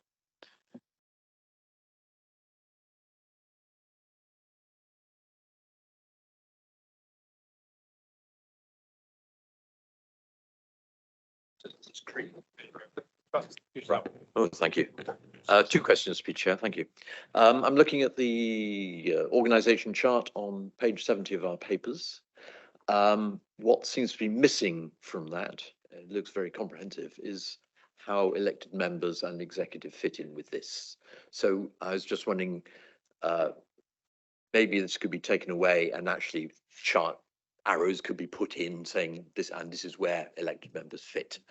My second question, it has a title. It's Dragons to be Slain. In another environment with which I'm involved, and actually I have a long-term corporate memory, it's an endless process of going through transformations, and you suddenly find that people, oh, the problem we've got is this. And I say, well, hang on, you had that problem 30 years ago, 40 years ago. Why haven't you dealt with it? And I suppose my question is, if you've got a six-figure deficit, suggests that such dragons exist and they have to be slain. Without giving the details, because that's also confidential stuff, are you confident, the panel, that you have identified where those dragons, what they are, that they will be slain and that they won't live again? Thank you, Chair. I think in all my time as a local government officer, I've never been posed that question. So thank you. I enjoy that one. Certainly, from the point of view of identifying the areas, and I'll bring Sarah in at this point around some of the service blueprinting work that's going on at service level. So I'll deal with your second question first, if that's okay. I think as part of this, dragons to be slain, I think is a great way to explain it, because there are a number of areas that we need to consider as part of that blueprinting exercise. And some of this is around, I guess, the challenging question of why do you do that? Because we always have. I think that's probably the first dragon to be slain, and making sure that we're able to answer that question quite clearly to you as members and be really honest and straight about why a particular activity is continuing, the benefits to the community, and also are we the right organisation to continue to deliver that, given changing circumstances and the wider focus as part of that. So I think for me that's the inevitable kind of evolution of it. Just before I do bring Sarah in, just in terms of the wider engagement with members, the structure that we placed within the documentation was intended to show how this would be managed from an officer perspective. However, and I'm absolutely happy to redraw that, and that's helpful feedback from Scrutiny. But the key element is that none of the existing governance decisions are overridden by this programme. So changes in delivery of service standards are a matter for formal democratic decision making and scrutiny as part of that process. Again, learning the lessons from other transformation programmes, they've established unique subcommittees in order to manage transformation. That creates all sorts of idiosyncrasies by virtue of the fact that there are different scrutiny committees with different focus. There are different executive groups that need to be focused, and executive subcommittees and the executive group themselves. If we start to duplicate that, it becomes less clear about who is responsible for doing what. The accountability in our constitution can be used effectively, and it would be my view that that constitution just needs to be deployed effectively to make sure that you are effectively engaged in those decisions. Subgroups, individual working groups are appropriate for certain tasks, in my opinion. However, ultimately, you as scrutiny have the ability to scrutinise those decisions, and executive ultimately are responsible for making them. So I would always advocate using existing structures. Sarah, do you want to come in on the organisational design? Yeah, thank you. So I'm just going to start by saying that it's 6 months I've been with the council now, so there may be dragons which I am unaware of. But what I wanted to just say was that actually, when you look at the overall kind of vision and the organisational design principles that we've set out in the report to executive, what we're doing is we're giving a framing for service directors, for the design authority, for the whole council to think about what we're doing and how we are doing it. And that really critical question of, should we be doing it? Should somebody else be doing it? Actually, should we be doing it at all? And there's a real link across to earlier question around performance and risk, because actually as well, how we think about how well are we doing what we're doing? How much do we understand the impact of the services that we're providing? And so alongside all of this, we're also looking at a complete kind of refresh and developing an approach to performance and risk across the council that will help identify those areas that are performing well, those areas where we're more worried, and that we need to look and go in deep dive in terms of what do we want to do, how do we want to shape that service for the future. We've just embarked, and Dawn kind of briefly mentioned this earlier, as part of the organisational designs. We've got those high level parameters, but we're also asking our service directors and design authority to look vertically, horizontally across at some key areas of search where I don't want to kind of guess at dragons that you're mentioning, but where we're looking at some of those thorny issues that local authorities face around how they do the work that they do. So we're not just saying for each service, can you look and try and make this better? Actually, what kind of an organisation do we want to be, and how do we shape ourselves to deliver against the key vision and priorities for the organisation and for the people of Somerset? Chair. Thank you. Councillor Mansell. Okay, thanks. I will start by saying that I've been reorganised before, and I'll quickly run through that. As an officer, I was first reorganised in Bath and North East Somerset in 1996. That was awful. Nearly everybody left, but it did eventually settle down and a new council emerged. I was then involved in setting up the Somerset Waste Partnership 2007 here. That went relatively well. It was well planned and we had time to do it. It was a smaller scale, clearly, but that was relatively good. Then had Somerset West and Taunton. That was pretty bad and left us with a poor organisation to take on. And I'm not quite sure all the lessons have been learned. I did look through some of them, and I would suggest some of them are not being ticked off, but I won't focus too much on that. And this now, and well, I should have said in the middle of that, I had the voluntary redundancy as well, which did for me personally was a good opportunity. I didn't know where it would lead, and it led to me becoming a councillor, and I'm now sitting here, and that's where I then experienced the joys of Somerset West and Taunton being set up. And then unbelievably, someone thought it was a good idea that we should go into a new reorganisation. How that ever happened, I don't know, but it did. And that was Somerset Council, which is what we're now on. I have to say, I started off thinking it was going really well, and I was really impressed. I have to say, at the moment, I'm thinking it's the worst of the lot, and that's how it looks to me at the moment. And some of my comments and questions may reflect that. And for me, the big questions are, will it work? And maybe even bigger is, what will it deliver? What will we have left? And I'm really concerned about that. And I'm getting no reassurance at all on what we will have left currently.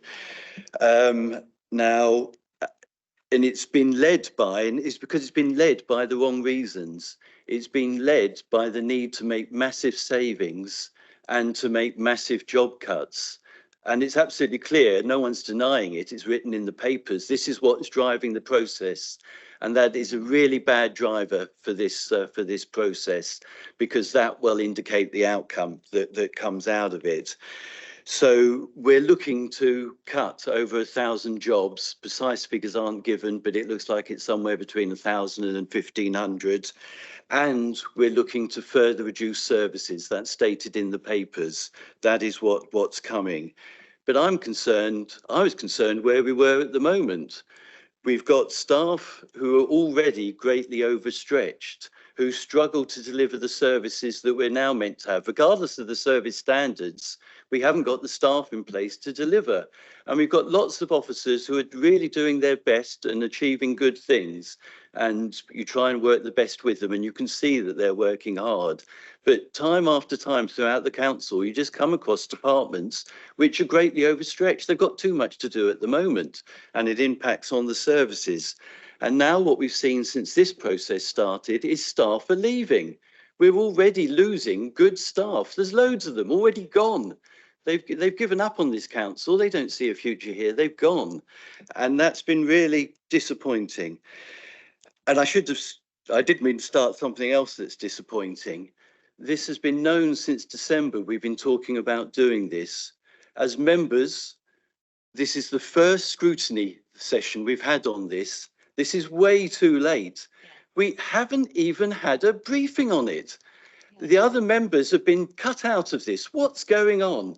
We should have been involved. We should have been told and given more information. It's not happened. And I've been mentioning this time after time. I think I first mentioned it at December Full Council, and I've been mentioning it nearly every opportunity since. But, well, thankfully we are here now, but it's too late. This should have happened earlier. Right, so I'm trying to understand what we've got here, and especially to answer those big questions that I've got. So we've got a business case, and we've got some information on it. We've got the organisational design principles. They're in the vision. You can see what that involves. Now, looking at page 981, we've got here about service redesign, and this is part of, what will we be leaving? What will remain after this is finished? And these are activities that apparently should have been done already, so due by the end of February. Service design principles, service redesign prioritised on the cost-benefit analysis, the target operating model. And I do remember from LGR that the target operating model is nearly the answer to everything.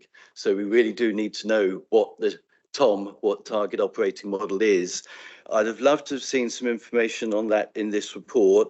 We haven't got it now. I'm not necessarily expecting for you now to tell us all about it, but could I ask, can we be provided with those information, which apparently has been just recently, hopefully completed? I think we should see that. It will tell us hopefully a little bit more about where we may be heading. But you may wish to comment on it now, and that would be helpful. Now, again, in trying to understand what maybe we're now embarking on, Could we be told some more about the job losses that are expected in each directorate or service area? I really hope someone's done something on this. We've already been told lots of big areas are excluded. Social care, we need to keep most of the officers in there, and most of those services are statutory, and they're the biggest parts of the council at the moment where most of the money goes.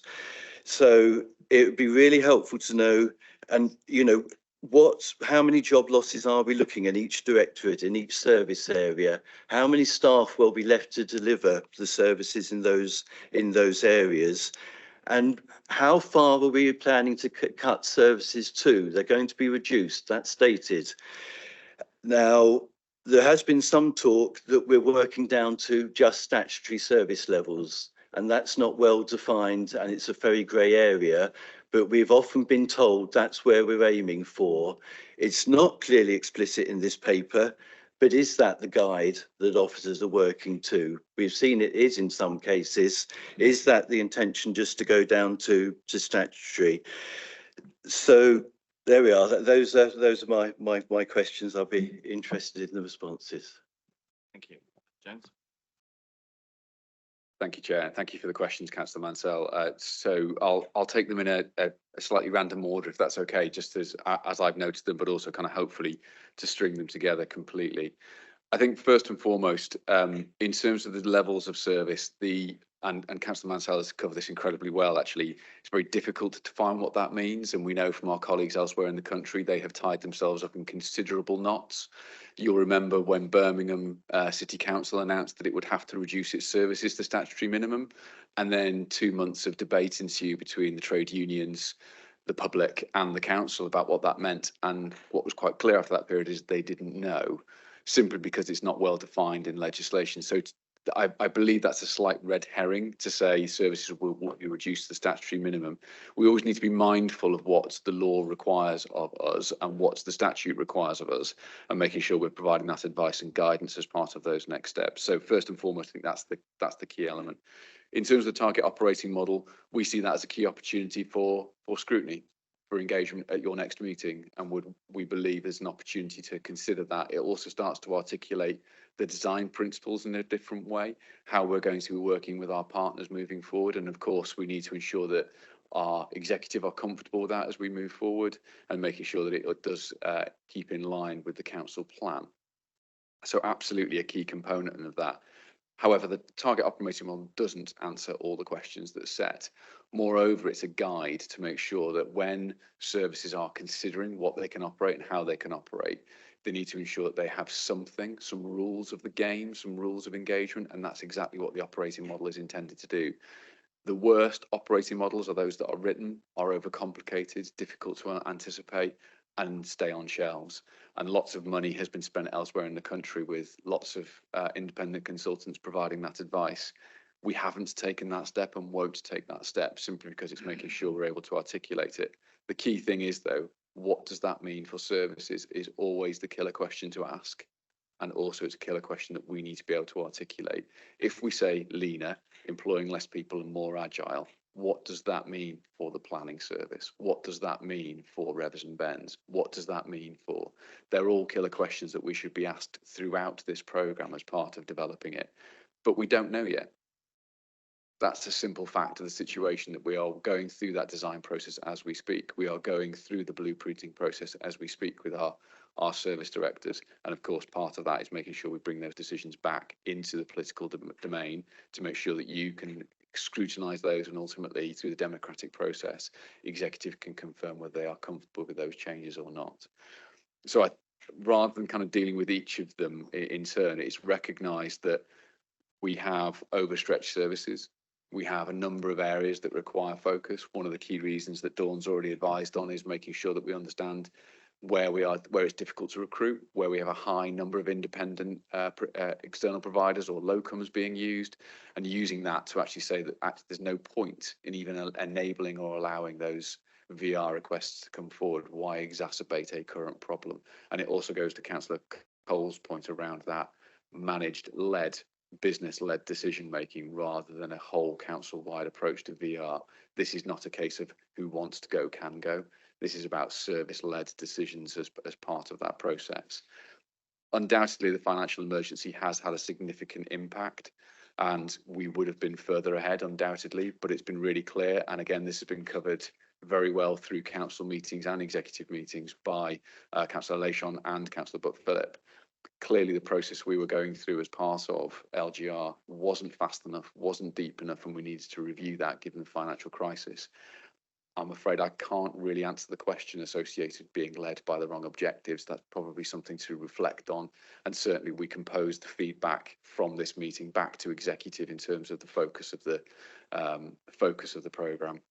However, it's an inevitable consequence that we need to keep one eye on, and my advice to this committee and to executive will be ultimately that financial emergency did knock us off track from the LGR process last year. We have done a sterling job to be able to deliver what we have delivered, but to not take account of that in a full way and to a degree be led by it is very challenging, because it will ultimately be the key distraction for us next year. But that's not my call.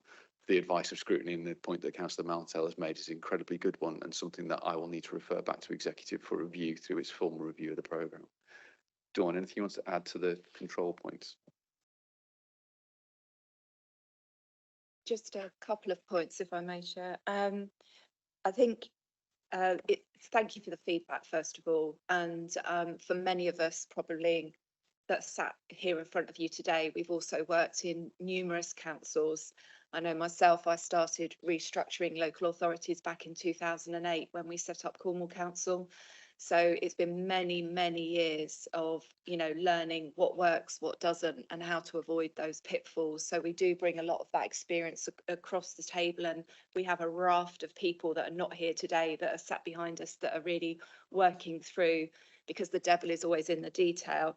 In terms of just building resilience and being mindful of the well-being of our people, I think that that's absolutely imperative. And I've put a dedicated team of people around what do we need to do, not to signpost people to things that are on the intranet, although that is important, and we've got a raft of fantastic resources to help managers and to help staff cope with the impact of change.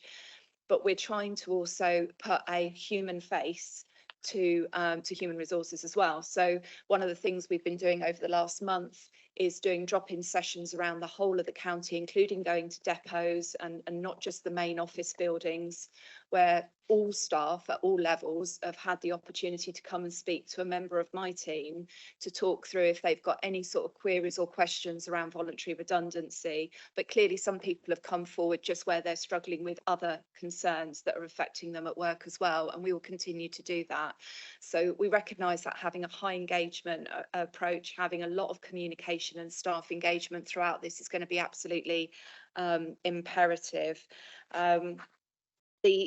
The other thing I was just going to mention about the exemptions, which are listed on page 90 in your report, the exemptions don't exempt entire directorates at all. They're very much directed around common post types.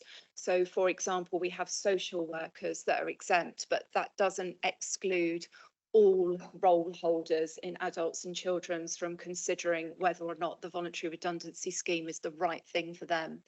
And one of the reasons that we've gone first with this is to ensure that those staff who are thinking about leaving the employment of the organisation this year, if they want to go in a controlled and measured and planned way, this is one option for them. So that's really what we wanted to do. And the only other thing really to say is, I think you asked very specifically about what are the number of job losses per area, for example, and we're not going to be able to provide that information with you, and we're not going to try to. The design process is running in parallel with the VR scheme. By the time we come to making the decisions on the voluntary redundant exits, we'll have consulted and engaged with every single one of our exec directors and service directors around, can those posts be genuinely made redundant, removed from the organisation and not replaced in any form.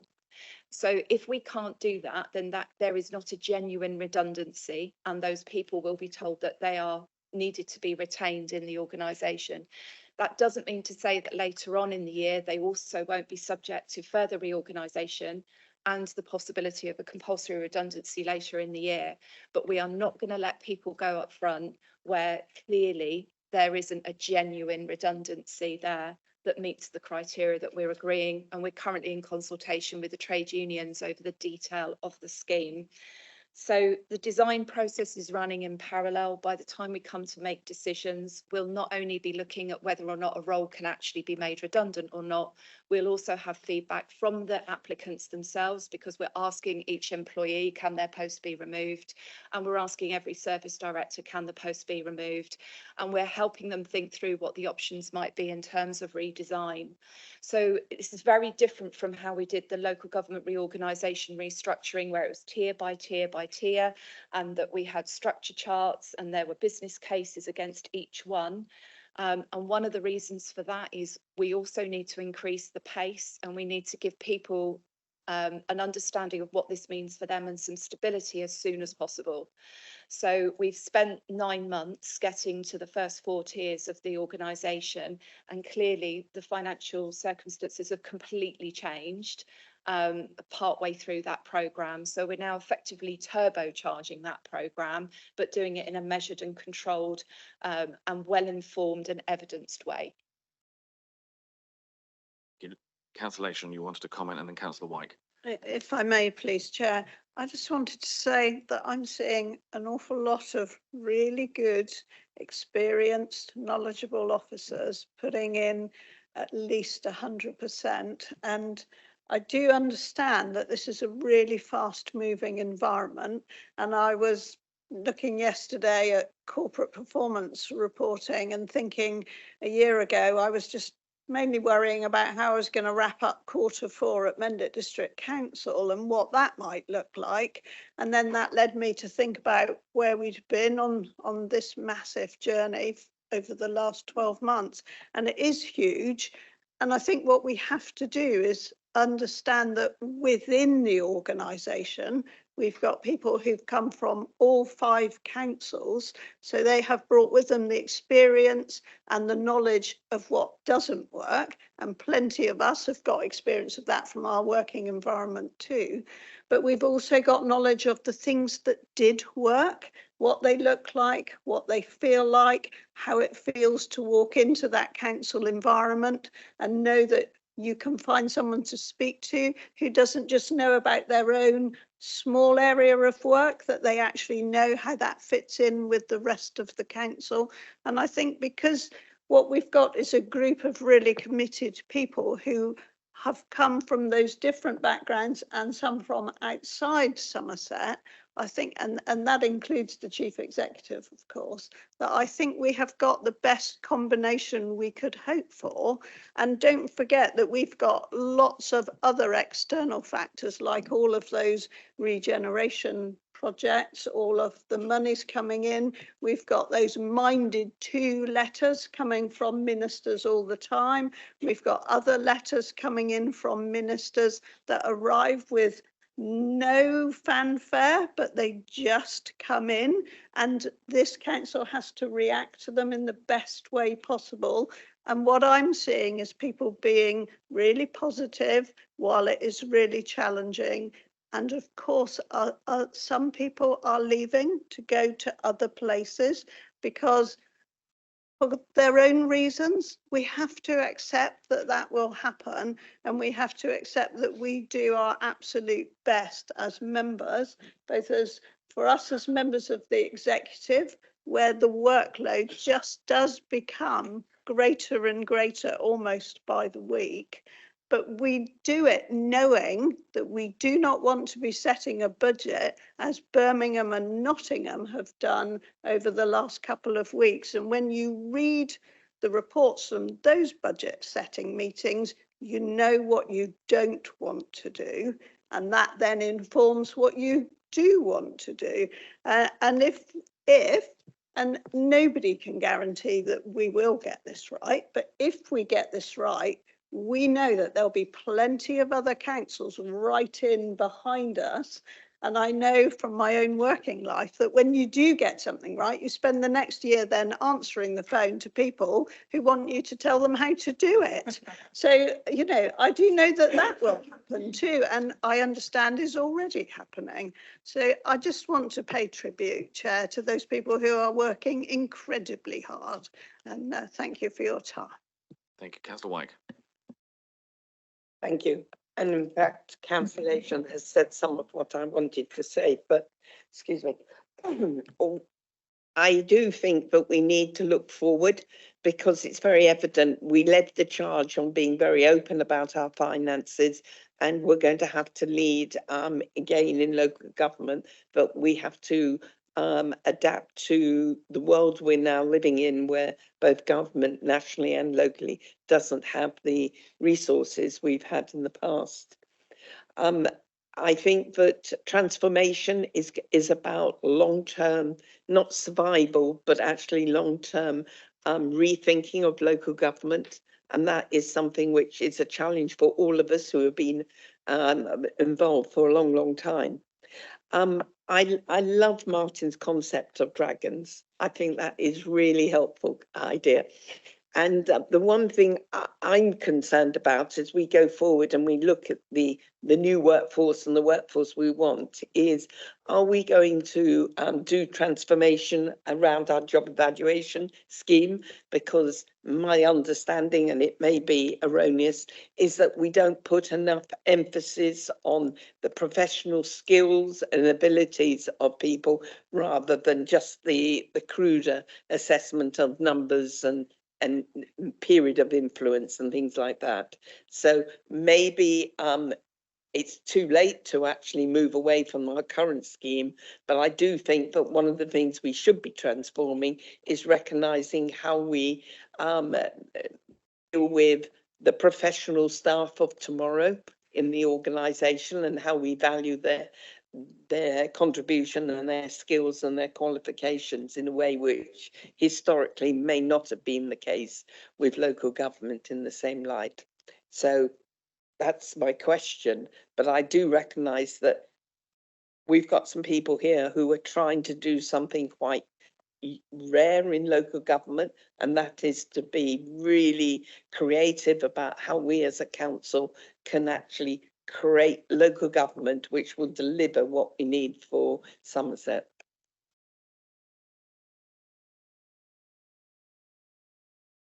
Thank you, Chair.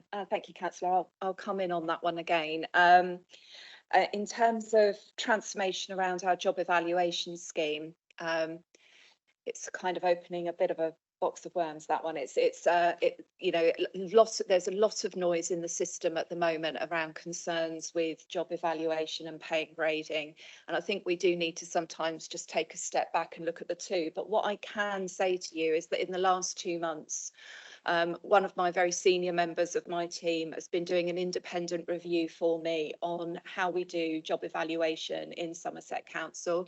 And I can confirm we do have a very robust and compliant job evaluation system in place. However, there are always ways that we can improve how we do job evaluation in terms of how we manage the process from start to finish.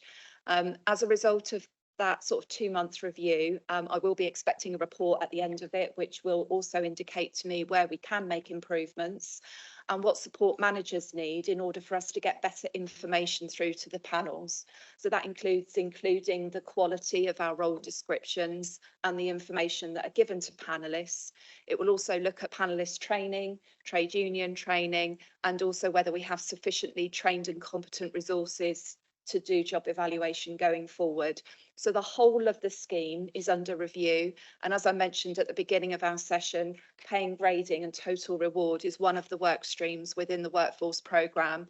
So in parallel to everything else that we're looking at, we are also going to consider how do we, once we've reshaped and redesigned the council, what pay and grading system and structure do we need that's affordable for the future?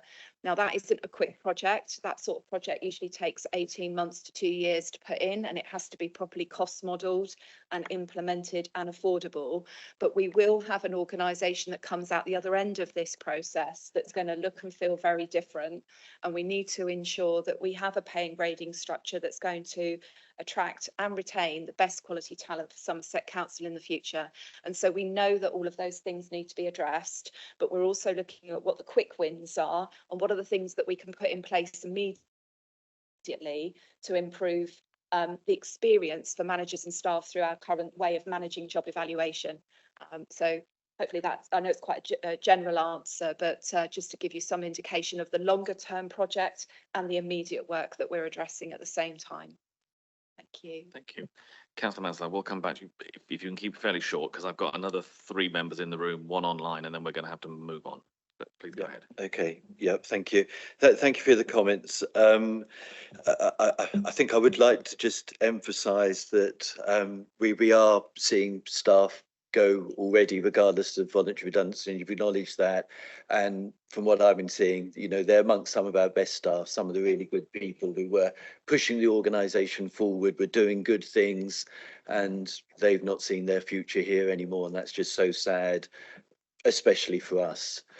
I do wonder what sort of is coming, you know, in the system with these redundancies and what's being lost. And I guess a point from that is that service redesign is so important, and we really need to be told more about this service redesign. Where is it going? What's it doing?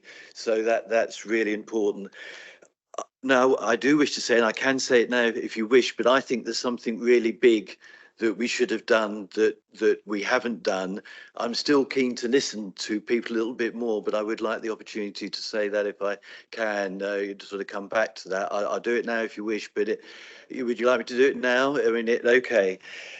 Right, well, my assessment now, I did come here to listen. I came here to say something as well, but I did want to hear what was, what we were going to be told. But for me, this transformation programme, it's going at a breakneck pace. And I mean, and I use breakneck literally. I'm really concerned this is going to break the council. And I'm not getting reassurance on what we're going to have left. It's being led by this massive job losses that are required, which is a bad driver. So I'm just really concerned at this, and at the moment I do not feel at all reassured. And there was options given as to what we should do in regard to this, and there is another option. It's not an attractive option, it's not a good option, but I do believe it's one that should have been given serious consideration, and I have to say I still do. And I say it because I think the council is in an impossible position. And when you're in an impossible position, you need to recognise it. And this is the answer to this impossible position. Well, I'm sorry, to me, it's not credible. I'm not being reassured on what I'm hearing. At the moment, I don't think this is leading us to a decent future. Now, but we are in an impossible position. There's one thing that would help a little bit. It's by no means a solution, but I think it's absolutely something that should happen. Our council tax is too low. We know it is. And we know the funding system is not right. Now, the government has denied us any opportunity of raising the council tax, which is too low. We asked for 5%, a little bit. They would not even agree to that. I mean, what are they thinking of? They've dug a hole for us, and they won't allow us out of it. Not even give us a little bit of a hand part way up. Now, the only route to raising council tax seems to be to issue a 114 notice. And Somerset needs extra council tax, extra funding coming in from somewhere. And so far, the only people who've been allowed to do it are those who've done the 114 notice. Now, we're hanging on, trying not to deliver this notice, but are we being sensible in hanging on to the extent that we're doing? Are we going to cause more damage by not recognising the impossible position that we're in, by stubbornly refusing to put that 114 notice. That I think serious consideration has to be given to that. It may happen anyway. Jason has told us it may have to happen anyway, and possibly quite soon. And I just think we need to think really carefully what we're doing and just whether we should recognise the reality of the awful place and the impossible position in which we've been put. Councillor Buck-Philip, you indicated. I agree with an awful lot of what Councillor Mansell has said. Our council tax is too low. The funding system for local government is fundamentally broken, and not just Somerset Council, but the entire sector is facing an existential threat as a result of rising costs of care, both in adults and socials, inflation, homelessness, all sorts of factors that are driving into it. Changes to local government funding, which means that in real terms our funding is going down and down and down, and we are ever more reliant on council tax based on property values in the early 90s, which is a fundamentally unsustainable way of funding principally social care. It has to change, and I'm absolutely confident that the next government will find some changes to make to local government, because they will not want to see the entire sector across the country collapse. And when I say the next government, it doesn't matter who wins the general election from that point of view, because by the time there's been a general election and a new administration has taken over, they will have to solve the problem. It'll be too late for them to kick the can down the road to the next government, which is what this government is doing. But if we look at the options before us, as Councillor Mansell has articulated, it is either to go down the current route or to declare a 114. Unfortunately, I don't think those are actually two options, because declaring a 114 brings in, yes, it brings in expensive commissioners who will take a lot of the decisions or direct the decisions that the council will make. It may, and there's no guarantee, it may lead to the ability to increase council tax. What it would not do, would take away the need for what we have in front of us today. Because if we had increased council tax by an additional 5%, which is what we talked about, representing about £17.1 million, we'd still be needing to do this to close the budget gap. I think the first thing that the commissioners will tell us we have to do if we declare a 114 notice is carry on with this and go further. So I really don't see that as a more palatable solution. By doing what we are doing and making sure that even though the decisions we have to make are incredibly difficult, heartbreaking, as the leader of the council has said, but we are making sure that Somerset people who love Somerset are making the decisions best they can, knowing the county and loving the county. And one of the things I am the proudest of is the way that through devolution and working with the voluntary sector and keeping control of this ourselves, we are able to protect many of those services. I know it means in many cases city, town and parish councils stepping up and stumping up money, but it's likely that if we had commissioners for a lot of this stuff, we'd simply be seeing services go. We are here to protect the services that our communities and our residents value as best we can within the financial envelope available and in every way we can to ensure that our communities benefit from the services they care about, and that this council can deliver as much as it can within the realistic financial envelope that we have. I hear the argument that the finances are the wrong driver for this programme. I would love to design a council based on what I wanted to do without any restrictions, but we aren't in that position. We'll never be in that position. We have to be realistic about what our finances are and then work out how best to deliver for the people of Somerset. And I think we're best doing that by retaining control ourselves rather than handing it over to someone else. Very much. Councillor Holbhouse. Thank you, Mr. Chairman. On a semi-personal thing, I just want to remind you about the Armed Forces Covenant, and could you please make sure that we are left with something? It's a very small part of the council. My second question is rather more fundamental. Nowhere can I see a plan for what we are doing to engage with, on my guess, 5 scrutiny committees. We need, I think, to have a joint scrutiny committee of all of the 5 to have a briefing to before we start. We then need to take it into the individual scrutiny committees before coming back, having made scrutinised the decisions that the executive have got to make. Could we please put together some sort of plan so that we do get proper engagement with the scrutiny committees? Thank you. Through you, Chair, Councillor Hobhouse's point is excellent, and one of the key questions we wanted to get from today was that broader engagement point. As Sarah's outlined, this is a council-wide transformation programme, so this isn't just taking those services that were impacted as a result of directly impacted, as a result of LGR. This is about considering the wider transformation that's going on. So that includes our colleagues in adults and children's, for example, and clearly their transformation programmes are significant as part of this, and they certainly shouldn't be seen as separate. So I think if that is something that's agreed today, Chair, we're very happy to take that away and work with colleagues in democratic services to understand how we could best do that.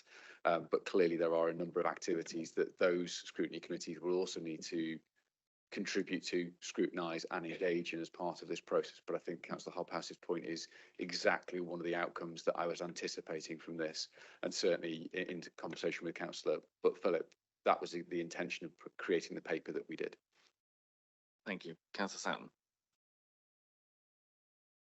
Yeah, thank you, Chairman. Wow, this is taking some time, isn't it, this one?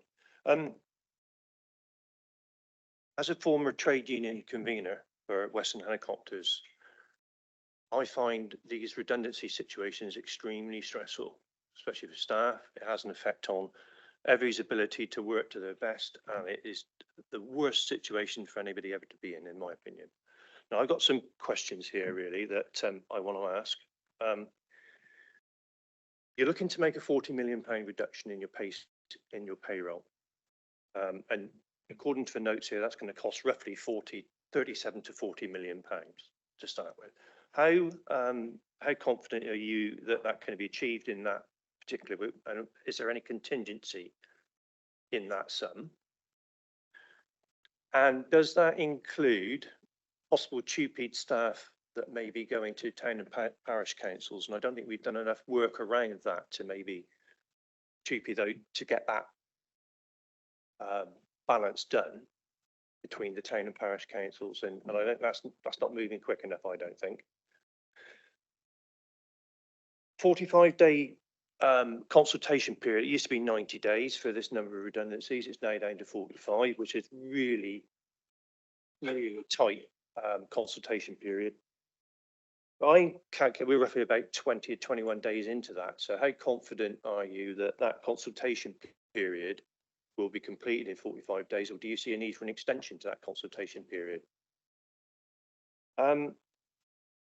You mentioned earlier on that some staff may be ring-fenced in a phrase, really, that their skills can't be lost, so that they won't be compulsory made redundant or apply for voluntary redundancy. So along those lines, what has been done to look at transferable skills within the council so that maybe people can move across from affected areas into the areas that need more staff? Is there anything that can be done on retraining or transferable skills or anything of that nature?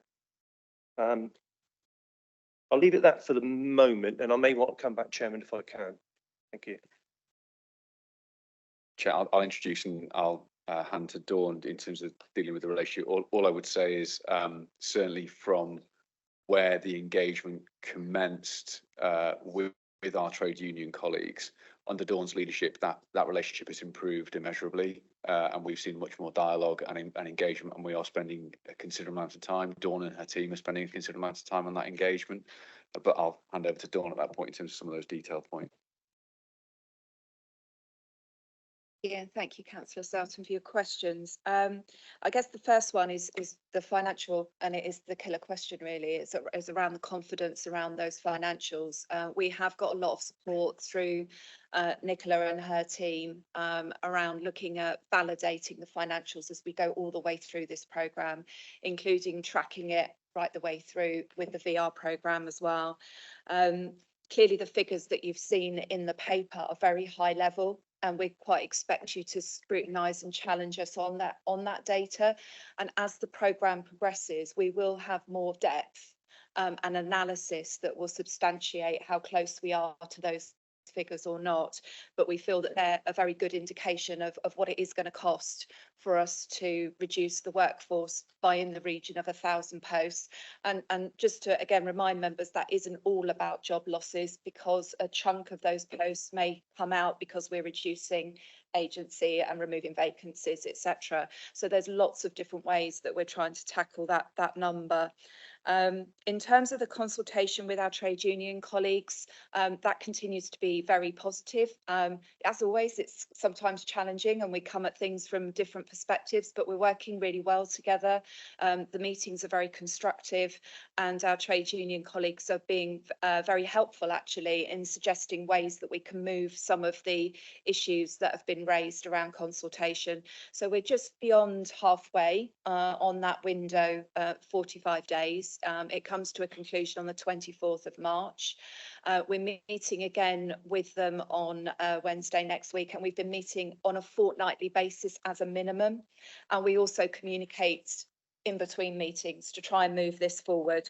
So we are meeting very regularly. I'm confident that we should be able to conclude the issues that have been raised. There are 3 outstanding issues which I can outline, but we should be able to conclude those within the 45-day period. And if for any reason we can't, then clearly we will then have a conversation about whether an extension would be necessary. But I think 45 days has given us ample time to really get underneath the issues, particularly because this is purely around the voluntary redundancy scheme. And we're wanting to make sure that we introduce a scheme that is fully supported by our trade union colleagues. So, we're really all trying to work together to reduce the negative impact on our workforce, but understand that difficult decisions have to be made.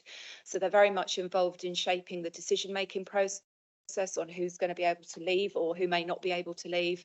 And we're talking to them about all other aspects of the process that they have questions or concerns around, to come to a kind of a mutual, hopefully a mutual agreement on how we take the scheme forward.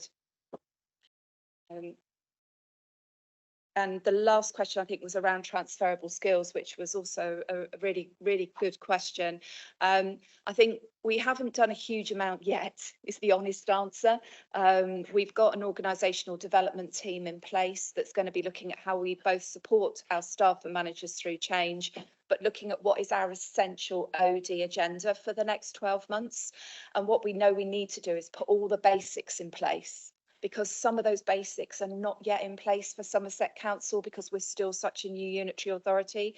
So we've just reviewed all of our values, for example, as a start point. So we've become a values-led organisation.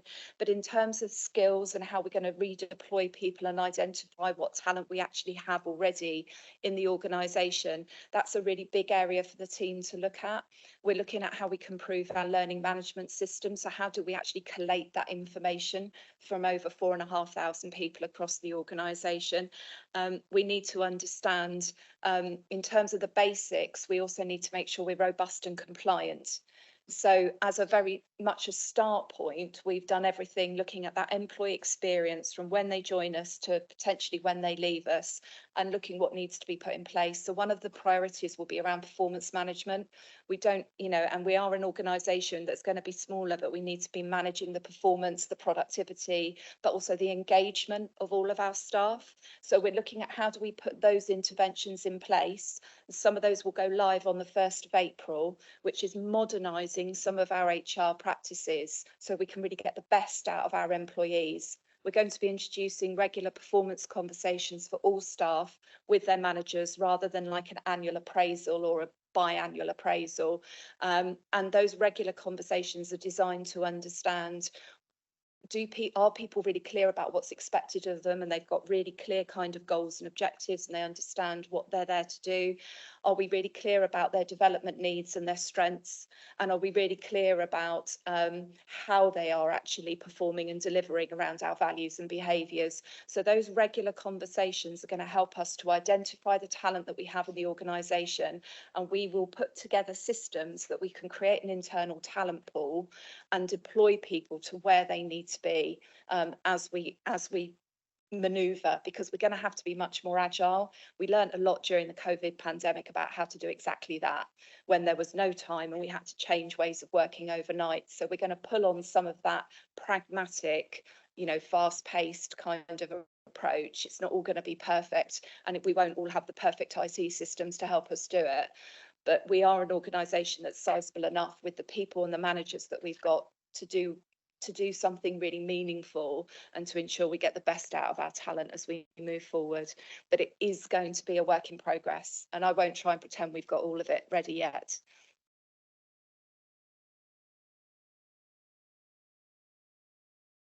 Thank you, Chair. I was just going to pick up on the 2P point that you raised, if that's okay.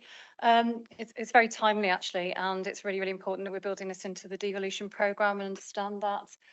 I believe, and Dawn may correct me, whereby we've got in-flight devolution projects where 2P is part of that. We know that. However, there is a risk that whoever's leading on a devolution project might not realise those implications up front. So we do have the colleague Sari working on our internal devolution working group just to make sure that people are reminded of that, understand that, and we can manage that. Doesn't mean that a few surprises haven't come out of the woodwork recently, but it's really timely to raise that. It's something that we're getting grip on. Thank you. Just come back, Chairman. A little bit disappointed that there's not been that much work done on transferable skills, because obviously if there's departments that are lacking in staff, and after redundancy we see contractors employed, it's a bit unpalatable sometimes, for the want of a better word. But that's neither here nor there. One of the questions I left off, actually, the ones I wanted to ask was actually, how are these redundancy payments being calculated? Are they calculated on contractual arrangements, or are they calculated on the government guidelines on their minimum or maximum? If you follow what I mean, I don't want to go into complete details on that, but I just want to know how they're being calculated and how we get to the kind of figures we're getting to. So some contracts may include termination of contract payments and those kind of things. Thank you. Thank you, through you, Chair. I'll bring in Sari on this as well. So I've got my colleague, and I want to make sure that I've given her the opportunity to speak in this meeting, because she is our employee relations expert, and she has the joy of managing our VR programme and ensuring that we remain absolutely robust and compliant all the way through. So on that, I'm going to hand over to Sari just to answer that question. Thanks, Sari. Thank you, Dawn. Thank you, Chair. Yes, so they are calculated on contractual entitlements, which I'm sure, as you can appreciate, having brought 5 organisations together, we have differing arrangements. We also have some other legacy 2P transfers as well from many, many years ago that were brought from all 5 councils. So we've got all of them as well. So we have a number of differing terms and conditions, but they are all based on contractual entitlements. Thank you very much. Councillor Smedley. Well, see, I don't think there's only 2 stark options in this. I don't think there's the here's a shovel, dig your own grave option, or there's bringing some blokes with expensive shovels to do it for you. Are the only options here. And I just go back to that dragon analogy that you came up with earlier on, because you might have noticed around this table, this is the dragon, we're the dragon here, the mightiest dragon in the county at the moment, the only one going. We are in danger of slaying ourselves as a result of all this.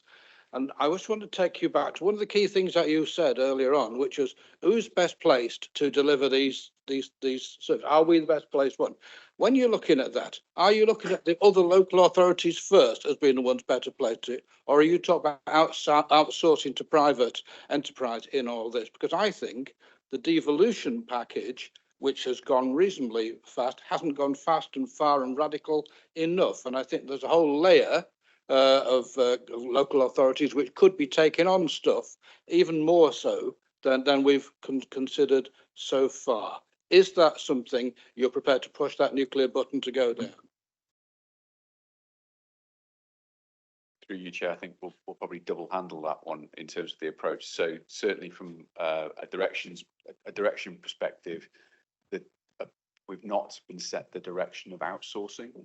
And certainly when we say, are we the best people to continue to deliver those activities? Are we the best organisation? That's in the context of our relationship with the VCSFE, so the voluntary and community sector, but also the town and parish council and city council sector as well. So rather that lens of looking at how we manage activity rather than a particular outsourcing perspective. Clearly, if there are individual activities that would come forward as a result of that outsourcing opportunity, they'd be considered individually, but that's not when that language is used in this particular programme.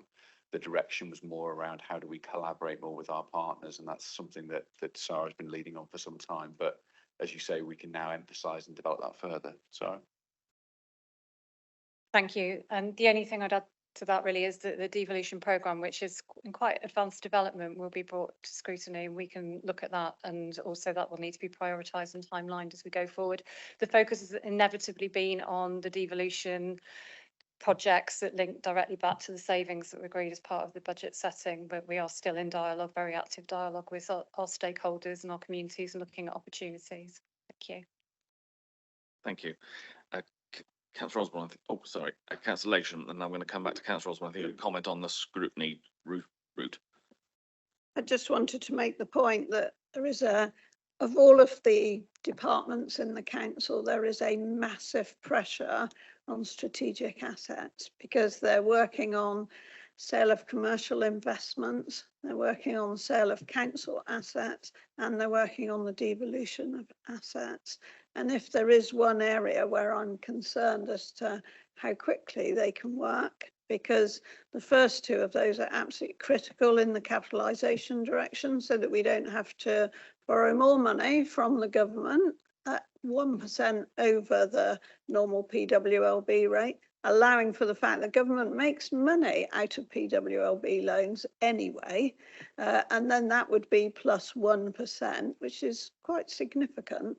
So they have all of that work to do, and the devolution of assets, where I absolutely take my hat off to those town councils that have come forward, but there are various phases of that work. It's not just the first that you see. So that is an area where I have concern, and I know Councillor White has had concern too, and that is one of the reasons why we have that reserve put back of 600,000 to enable devolution, to make sure that we put in place processes, including legal processes, that can play out across councils, starting with the bigger ones, but going down through all the sizes of councils, so that we get best value from that 600,000, that it's not used on an individual case and you just have to shout the loudest to get in the first. It's not a fund to which councils apply.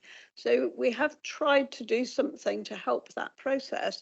And you're right that if in an ideal world, that work would have started earlier. It would have more time to complete. The councils coming forward for devolution themselves would have had more time before precepting. None of us are in the position that we would want to be in order to do this work in a timely manner. We're not.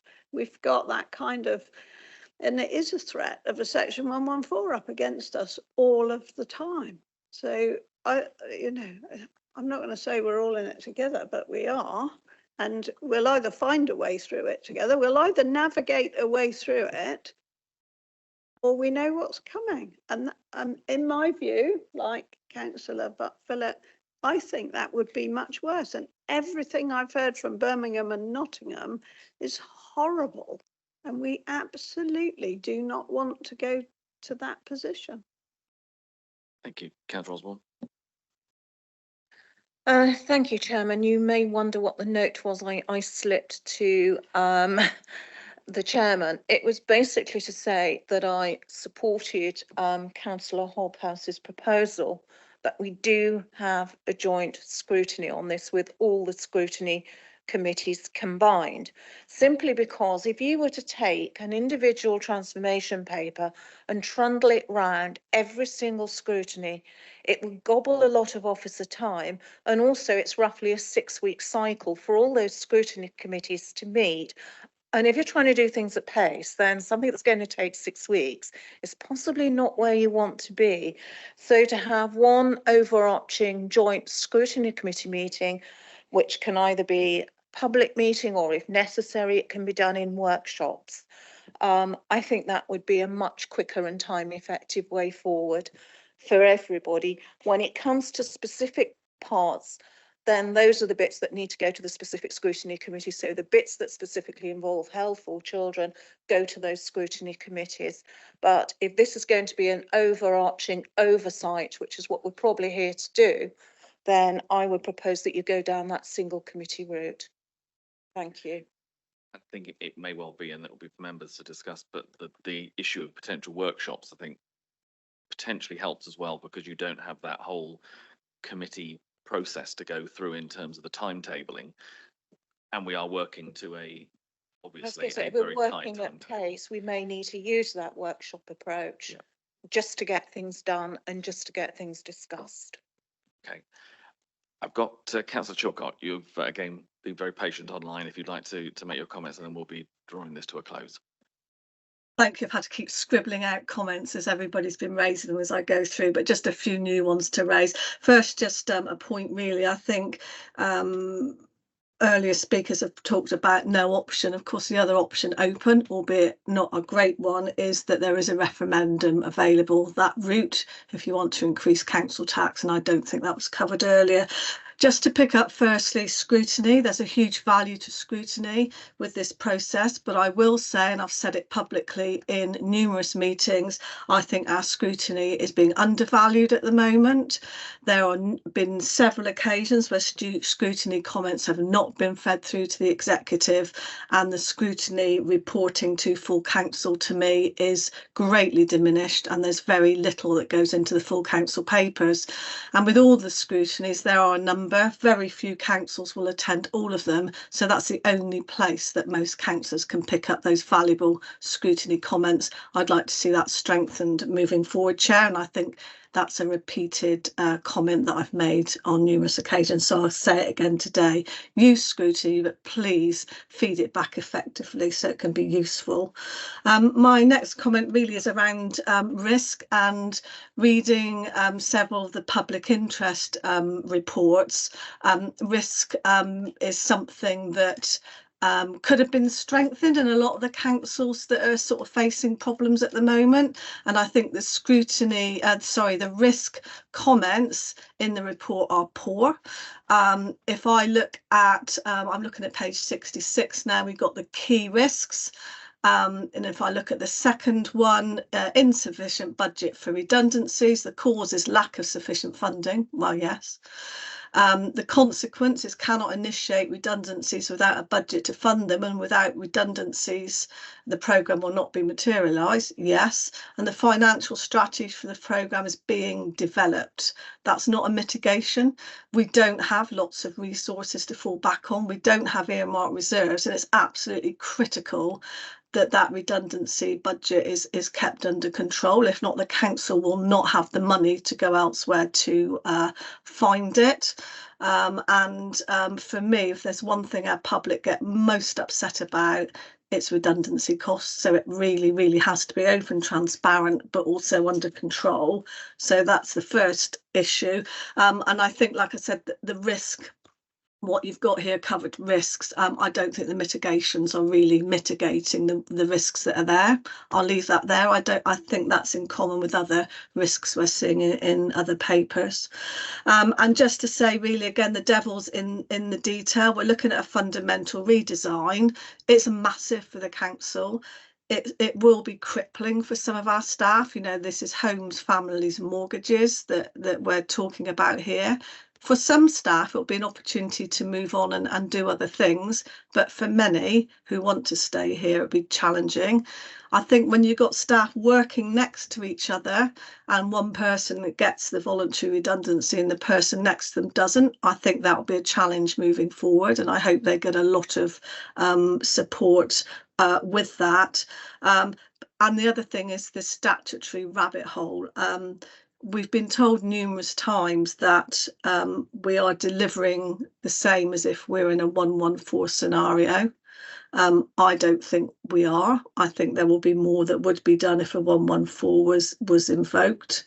But I think, you know, I absolutely appreciate the efforts of all that's going on. But my question is, do we know as an organisation how many staff we need to deliver statutory, and I use statutory in the broadest sense? So do we know the lowest number of staff we could get to, and will that give us this level of savings that are needed to make the council viable moving forward? And within the redesign at the moment, it feels like a bit of chicken and egg, and my concerns are, as I think Liz just mentioned, we've got a lot of areas of the council that probably need more capacity now than they have ever needed. And if we look at legal and property, to pick up two, so we're talking of areas that need the maximum capacity, and we know no sale of any asset is ever smooth. There are always things that crop up, huge amount of capacity, and my concern is this running alongside those capacity issues means that one area might fall down, i.e. the property sales, which actually supports another. So how will that protection be in place that savings in staff in one area actually push out a fallback in another? So several questions there, Chair. Thank you. Thank you very much. I've got Councillor Lation and then I'll come to the team. I've got some things that may be answers, but it may well be that officers can do a much better job than I, which wouldn't surprise me a bit. On the cost of a referendum, we would have to do it in May. And the cost, if we did it on the 2nd of May this year, I'm told is 2.6 million. It is huge. So although we could share the date with the Police and Crime Commissioner election, the actual cost of doing a referendum is massive. And the council can only ask the question, would you be prepared to pay this, the higher amount, or this, the lower amount? So nobody has yet succeeded with a referendum on council tax. Police and Crime Commissioner, I think in Bedfordshire, did it and lost. They lost, I don't know, something like 80-20 split. The sale of assets to cover redundancy costs, of course, I've already mentioned the 3 different types of disposal of assets. So disposal of commercial investments is in many cases more straightforward than disposal of assets of the council, which the council has been disposing of assets for many years, including parts of the county farm estate. So those sale of commercial investments, if they can come through more quickly, and that is where we have got that executive subcommittee working on that with the team, then that reduces that risk of insufficient budget for redundancies. And that is the intention and always was. I completely accept the unfairness of redundancies. I worked alongside people who were redundant. I was their manager. I didn't say they were redundant. Somebody above me said they were, and then told me I couldn't replace them. And then at another time in my life, when I would have been happy to take redundancy, they said, no, you can't go, quite rightly, because your job is not redundant. So there is inherent unfairness in redundancies, whether they're voluntary or compulsory. I completely accept that. I think if we had a Section 114 notice, a great deal more would happen. Where we're currently working with the Arts Council and Department for Culture, Media and Sport, with the intention of a suitable project for the Oval Octagon that can then be devolved to the Town Council, that would just go. It would just go. So that opportunity of retaining any or all of that £10 million grant would go overnight. So we have to accept that a great deal more would happen with a Section 114. And I'd also just like to say, Chair, I do completely accept the concerns about capacity on legal and property. And I think my colleagues on the executive here would agree wholeheartedly with that too. Thank you. Chair, just a really quick one. Councillor Chilcott's points around risk are absolutely noted, and we pride ourselves as a team that should be better. So the feedback is incredibly helpful. Hurts, but we'll take it. And that's the purpose of bringing it here, to make sure that the proposals are there.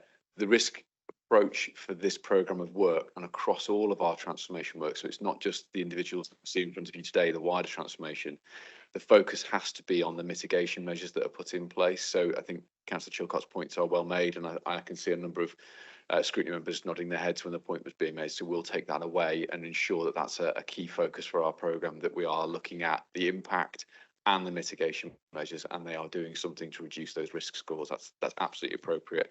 And I think what Councillor Chilcott has said, just trying to join the dots between Councillor Lechon, Councillor Chilcott and Councillor Mansell in terms of those key points, what is left after all of this. I think that is the key part of this programme, to be able to articulate those points about where those changes are going to be made, making sure the organisational design principles are being adhered to, and again articulating where those challenges are likely to be, and so that you as members can see them before those decisions are taken. Thank you, Thank Chair. you very much. Thank you.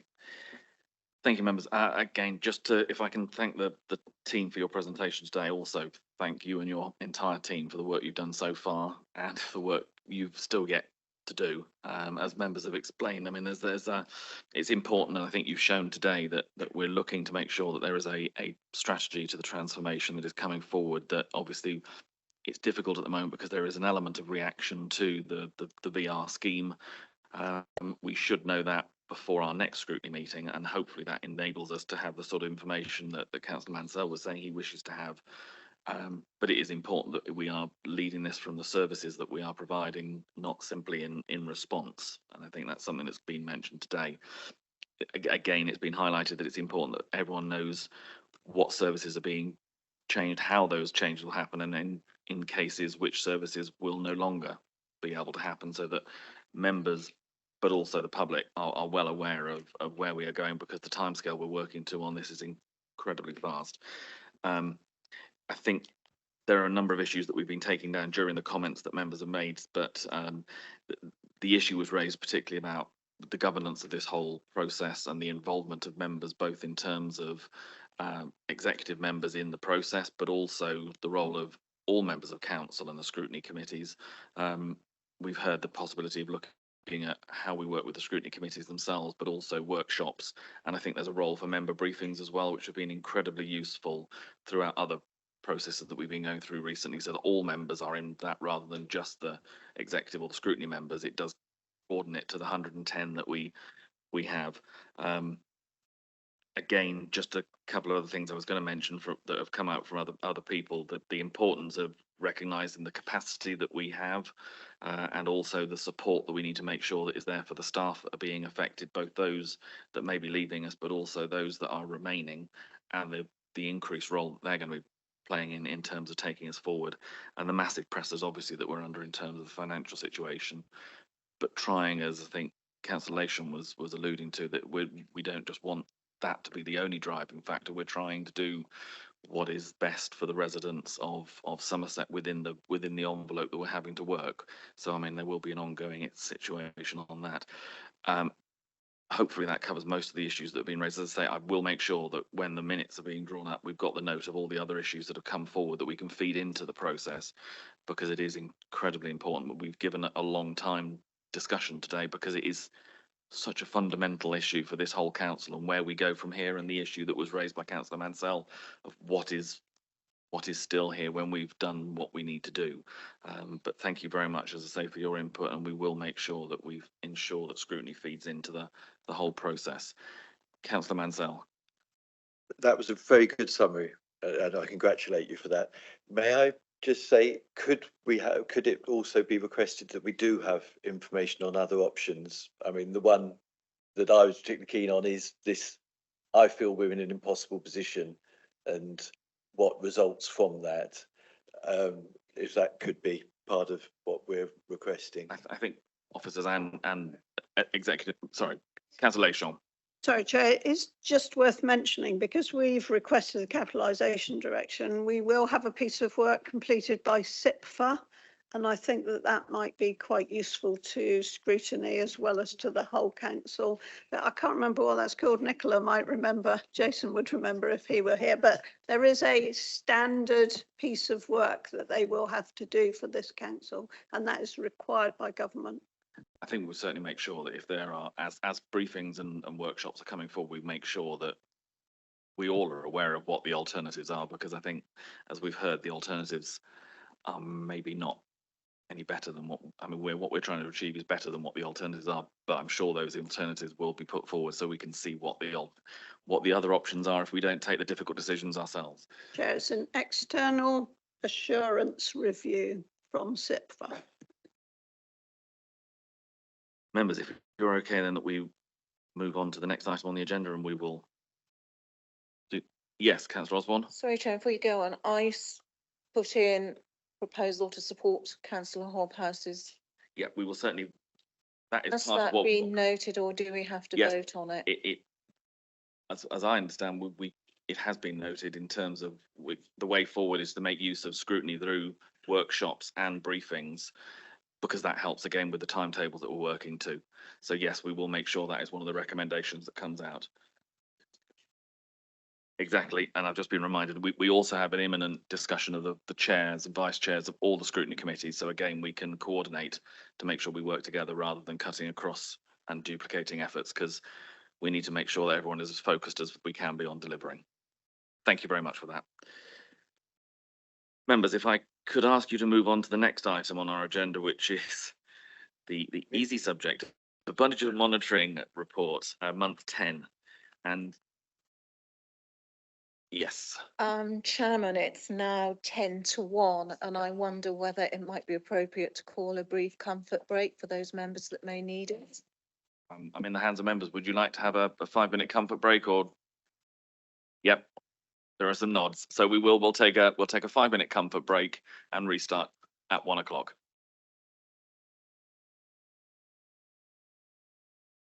Please, thank you.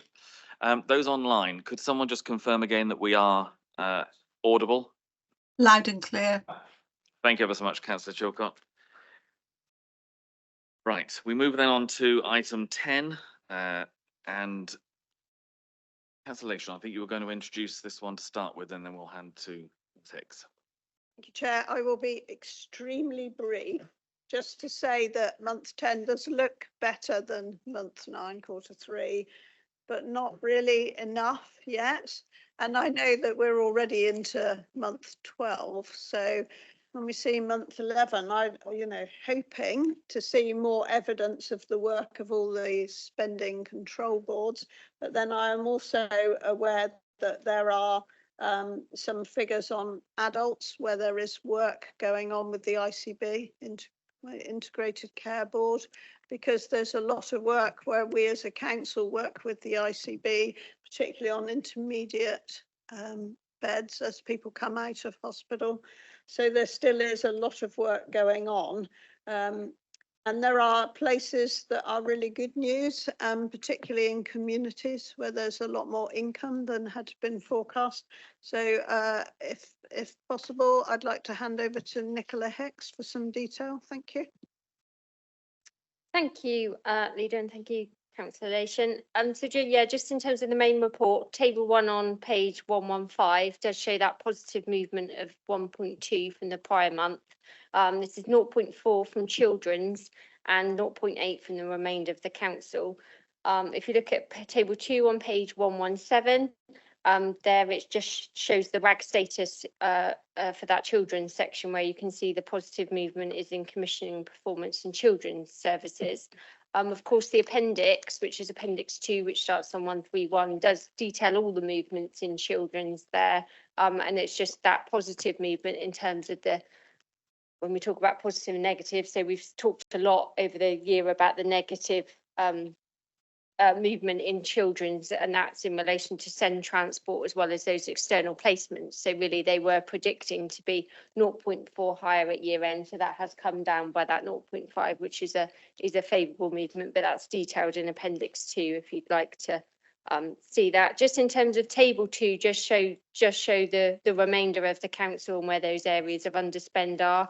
It's really hard to quantify the services that those relate to in table 2, because actually what we're seeing is across the within a directorate, one service can be overspent, another service is underspent, and actually we take the amalgamation of those to see what the net effect is and build that into the table 2.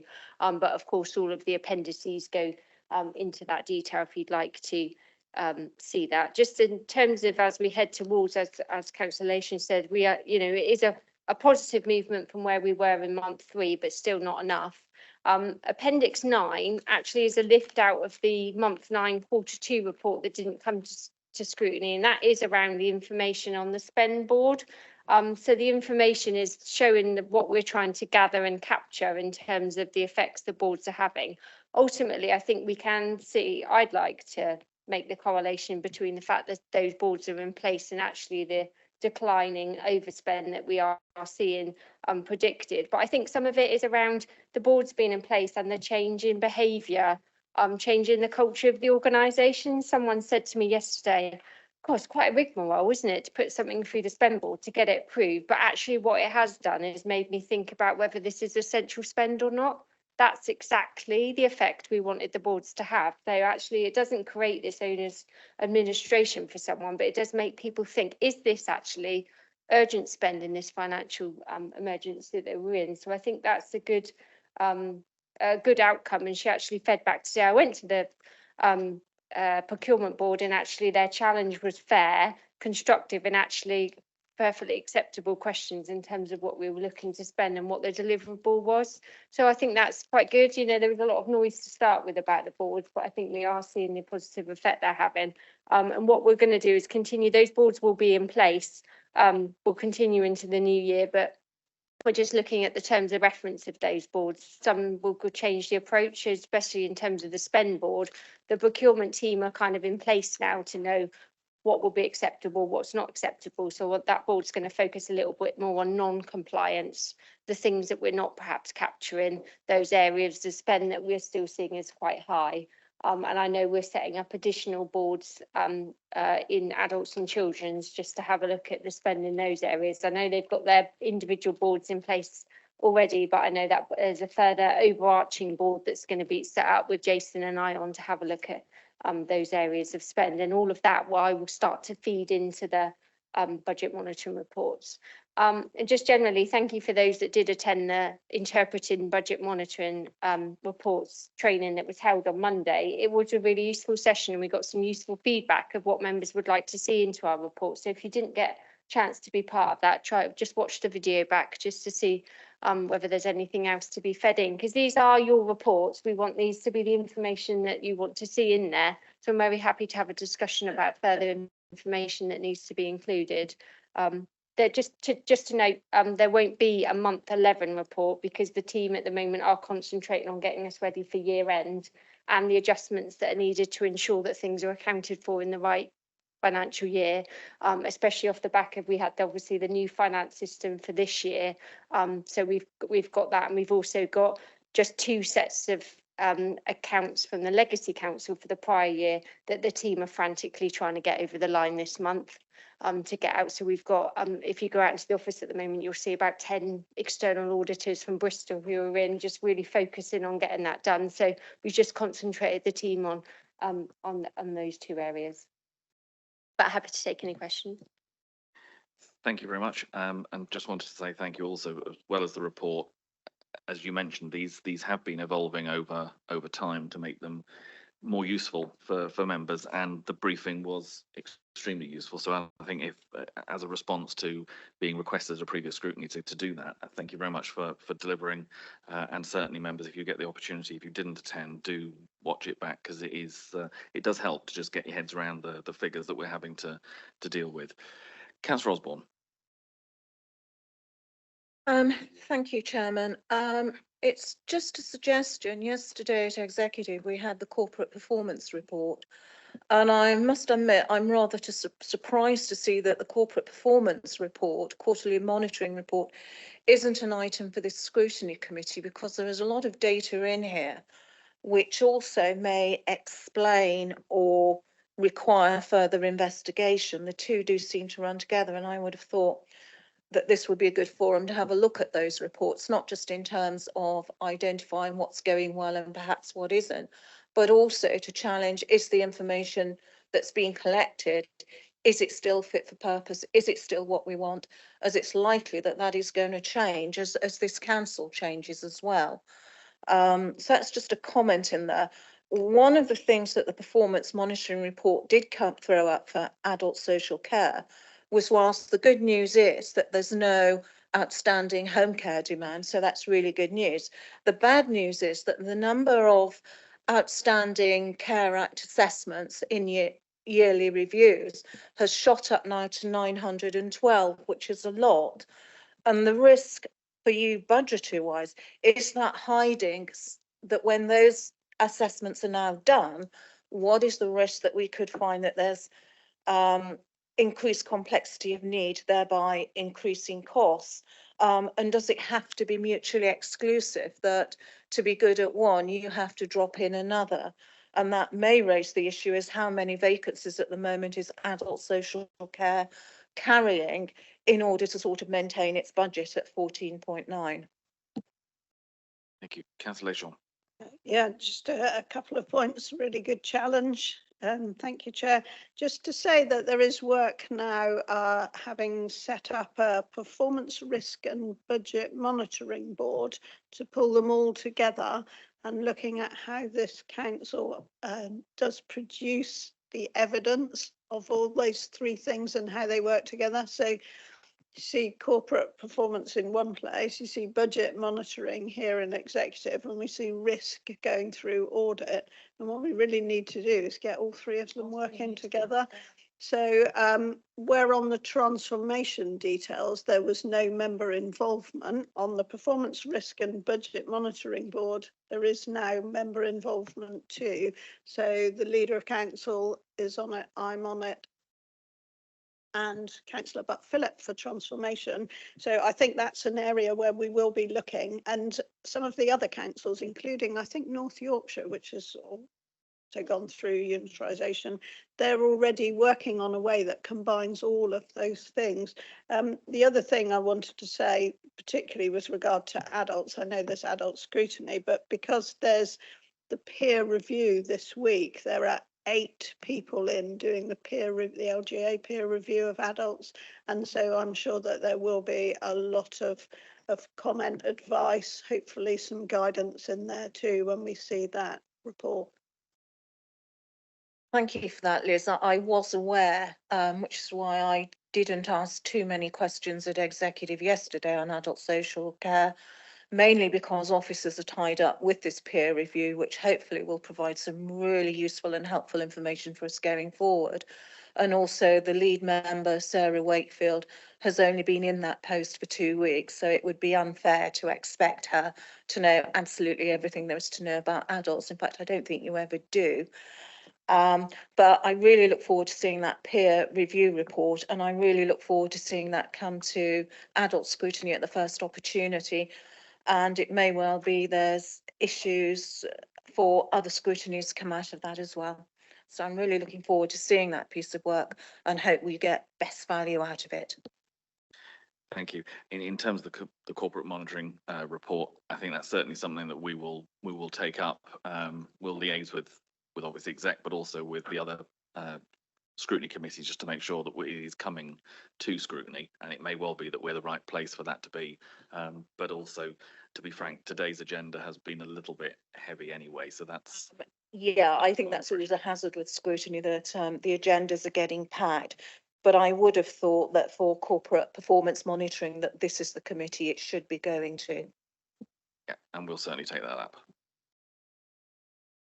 The comments or questions from members in the room? I'm not seeing any.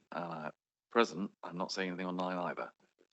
Okay, in which case, thank you very much. If members can note that report, obviously to one extent, just to remind members, this time unfortunately we did end up with the report going to executive before it got to us. We are set up so that for the new year meetings we will be the other way round again, so we will get first comment on it and then send our comments to the executive for them to be able to take into account as well. But it's the way meetings worked out this time. But thank you very much. Okay, members, that brings us to the next item on our agenda, which is item 9, which is the property rationalisation programme. Just to remind members that the main body of this report is open. There are some details within the appendices which are confidential. So were we to get into those financial details, which potentially have a confidential nature, we would have to exclude press and public at that point. But what we're aiming to do is do as much of this as we can in the open session. If members need to get into those detailed finances, we can do that later in the discussion. Councillor White, would you like to introduce this, please? Yep, briefly, given the time. I think we all recognise that we have an excess space across the whole council and across the whole of the county, and it's going to be we need to take some very careful and considerate thoughts about how we actually handle this. And there's been data collection, there's discussions with unions, there's discussions with individual employees, because where they work is actually a contractual issue, and it's going to take some time to do it well. However, we've got, and you'll hear the first tranche of what will be a long journey to get this right. So I will hand over to the individuals, particularly Sally, who's been working, sorry, I knew I called you the wrong name, my apologies. Has been working very hard to get this, and this is very much an interim report for you. Sorry, I'm getting.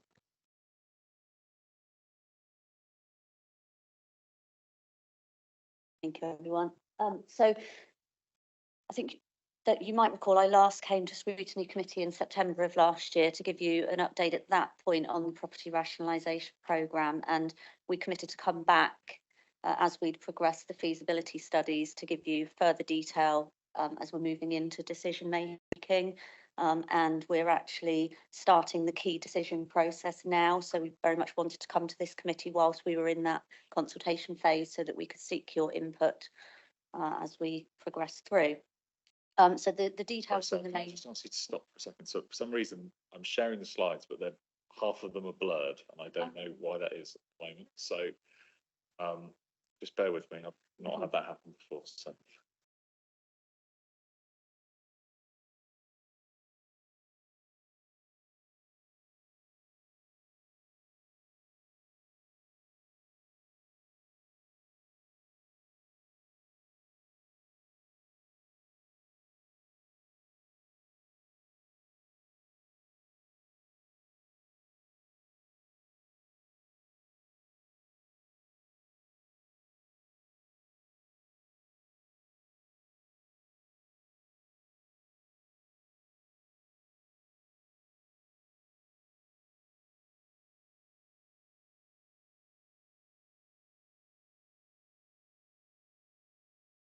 We're just trying to see if we can load that up on another laptop and get that displayed.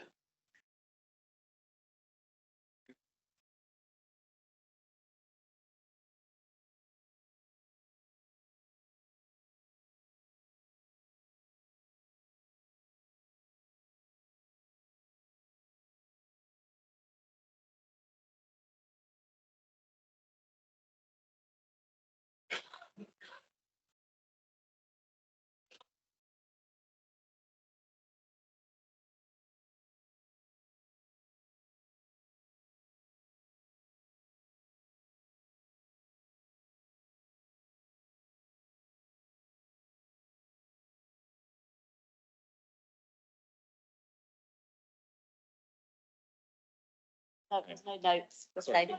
sorry. That's okay. And No, that's also, fine. There were no notes on there because the details in the report, so that's fine. I think just to remind members as well, those who are following online or in the room, if you follow in the pack, I think we're on page 100 and 86 for the page that we're currently displaying on the screen. Okay, please carry on. Thank you. So yes, so as I was sort of briefly mentioning, the feasibility studies that we've been conducting for some time now have concluded. We've got all the detail back, and we believe that confirms that both of the schemes I'm going to talk to you about are viable. And we have made recommendations within the key decision report that will be subject to consultation very soon. We've used quite detailed staff data as we've gone through these projects. I think we've spoken previously about the fact that we've looked at a variety of financial information and condition information, but we've also used our staff data so that we can start to understand what is it we require for our staff? Are the proposals that we're presenting feasible, and do they provide adequate accommodation for staff? Now, as you'll know from an earlier agenda item, we don't yet know how the future organisation will work, but we have to base it to a degree on what we know now, with one eye to what we can guess it might look like. So we are really confident, I would say, that what we are presenting here is completely feasible, and that we've still got a degree of flexibility in terms of what might come out of the work that our colleagues are doing. When we've calculated the project costs, we've indexed those to Q3 of 2024 because we're conscious that one of the risks is that rising market costs. So we're trying to mitigate that by indexing it and hopefully creating enough allowance that won't trip us up as we move into market testing.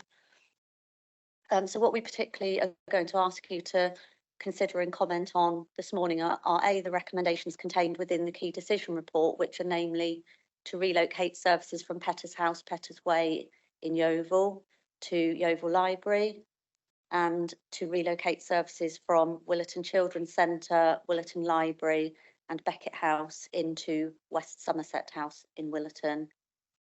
We will require capital funding to make layout changes to each of the buildings. We do have an existing capital budget for those works, and the costs that form part of this report fall within that budget.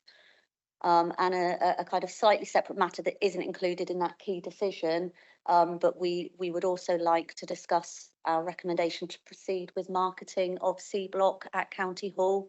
So when I refer to that staff data modelling earlier, we are confident that there is no longer a requirement to retain C Block. There's been a lot of work undertaken to assess the options for that block, which we'll get onto on a later slide. So perhaps if we come back to those at the end, that would be helpful. So the Yeovil project, Petters House, was the historic SSDC customer access point. And that building is about, well, a couple of 100 yards from Yeovil Library. We know that Yeovil Library is in far better condition. It's been decarbonised. It's much more energy efficient. Petters House has got significant backlog maintenance liability. And to be quite honest, we don't need both sites in such close proximity. We would like our customers to be able to access one location to access all council services. So we've undertaken detailed feasibility and design work at the library, and we have ascertained that we can fit all of the services in fairly comfortably. We have undertaken a lot of consultation with staff and with customers to show the plans and to seek feedback and to make sure that any concerns have been built into the design and feasibility work. One of the consistent concerns from customers was around potential loss of library book stock, but we're happy to report that there will not need to be any reduction at all, because the main areas that we're proposing to amend in the library are on the ground floor in areas that weren't previously used for book stock. So we would be creating some interview rooms on the ground floor to serve customers that need that confidential interview space. And actually the rest of the library, whilst largely untouched, is just benefiting from some slight remodelling to get the look and flow a little bit better, to make the kind of colour scheme and signage clearer for customers, and also to make sure that we've got a good number of public network computers so that people can self-serve. We'll still be retaining things like the wellbeing area where they do things like blood pressure monitors. We'll still be doing iPad loan schemes and employment hubs. That there's no loss of service delivery at all in the library space, but what we are doing is obviously adding the customer services from Excel Somerset so that everything can be accessed in one building.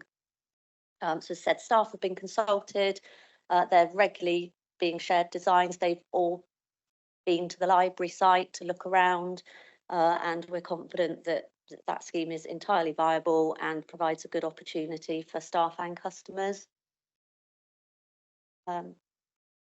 So moving on to the next slide, which is the West Somerset review. I think it was fair to say this was a bit more detailed. There were a number of options here. We had 4 sites in very close proximity in Willerton, which obviously provided an opportunity to look to rationalise those. And we very much looked at two different options. One, to retain West Somerset House, which is the recommendation that's before you today, and the other was the complete flip of that, which was to retain 3 smaller buildings and dispose of West Somerset House. Now, what the work has shown us that we've done here is that West Somerset House offers us a flexibility that the other sites wouldn't. It will fit everything into one site with all of the customer service provision on the ground floor, fully accessible.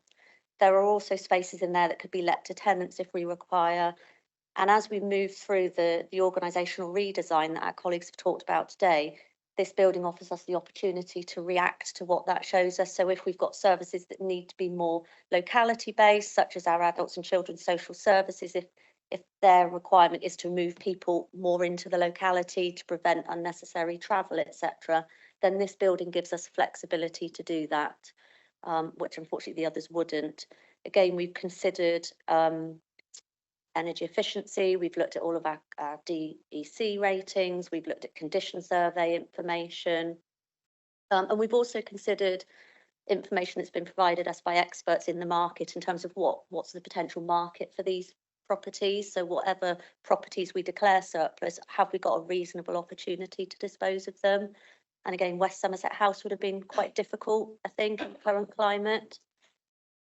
The other thing I mentioned on this slide is the Seahorse Centre in Minehead. We mentioned to you in September that we were undergoing discussion with Avon and Somerset Police to sell that site to them.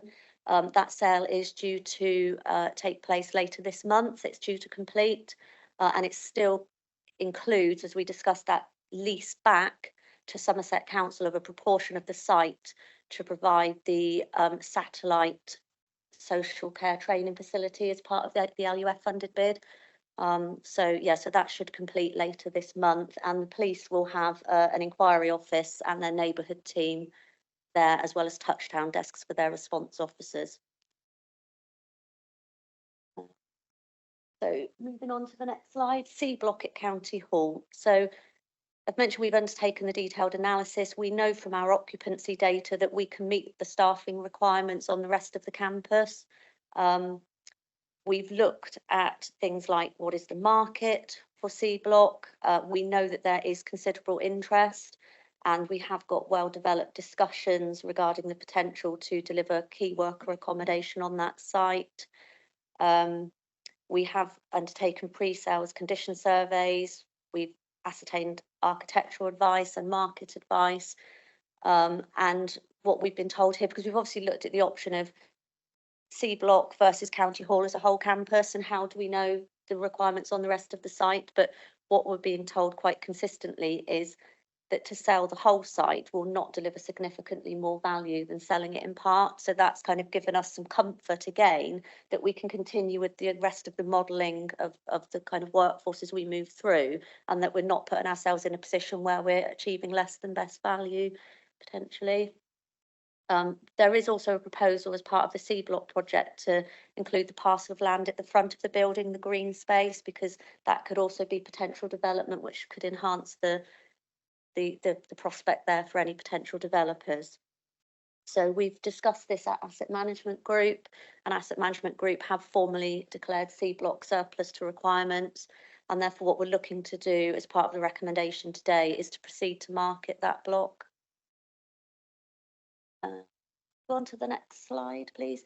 I think I've already really covered this one in terms of the alternative options. West Somerset, it was just a complete flip.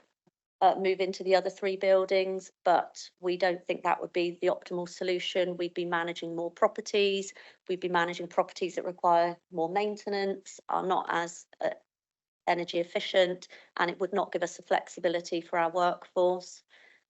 There weren't any other viable options identified within Yeovil Town Centre other than the library. We discounted Brimpton Way as an option for customer service delivery because it is out of town, it's not served by an accessible bus route, and obviously what we want is for our customer access points to be fully accessible. And as I've already mentioned, for C Block at County Hall, we have considered that kind of scenario of do we handle it block by block or campus as a whole. We are still continuing our analysis of staff data and working with colleagues that were here this morning and our kind of organisational development teams to ensure that we're trying to form a strategic view of our accommodation requirements as we move forward with this. It's quite difficult because it's such a fast moving piece in terms of the workforce. And so we're using the data that we've got at our fingertips now and reviewing and adjusting constantly as we move through to make sure that what we're presenting here is as comfortable and confident as we can be at this point in time. So on to the next slide. I won't go through this in detail, but if you wanted to look in your packs, it really just gives you some of that data that I've referred to, whereby we are confident that in terms of the occupancy studies that we've carried out on site and looking at the maximum recorded numbers that have accessed the buildings, that what we're proposing today is achievable and will not give us any problems in terms of staff being able to access desk space and accommodation for themselves. And I think the final slide, just a very brief update, and I think this is something that Ollie and I will need to come back to you on at a later date, but our One Public Estate partnership that Ollie and I attend regular meetings with our NHS and police colleagues amongst others. We're pleased to report that we have agreed terms for the occupation of 70 desks and 30 parking spaces by the Somerset Foundation Trust at Bridgewater House, and we're preparing for that move now. So that's income that we'll be achieving there and makes that site much more viable in the near future whilst we're looking at our longer term options. We've got a lot of conversations ongoing regarding opportunities that are presenting themselves in Taunton, Yeovil and Shepton Mallet, and we will need to come back to you on those as we develop those options. We will keep you informed as we progress. And yeah, really, so that was all I wanted to say, but perhaps if we could just maybe go back to the slide with the recommendations that we would like comment on, and happy to take any questions.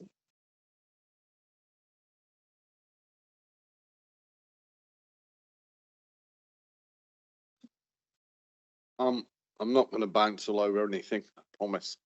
I was in charge of property at South Somerset, and I'm really pleased you are selling Petters Way.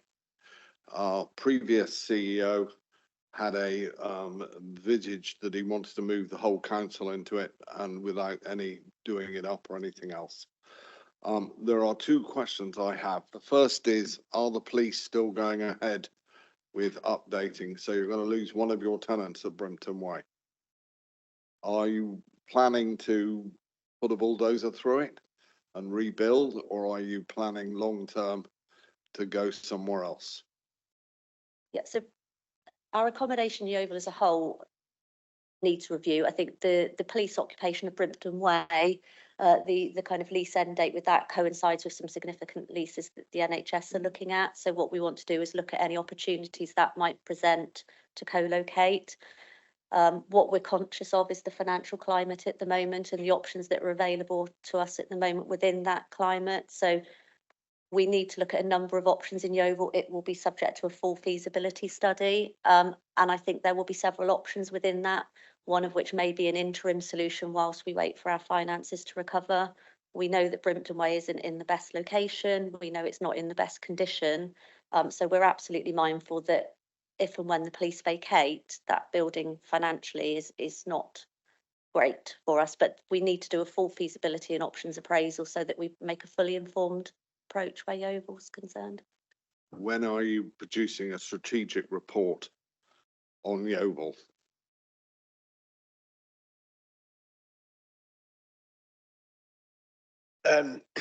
We don't know, Henry, at the moment.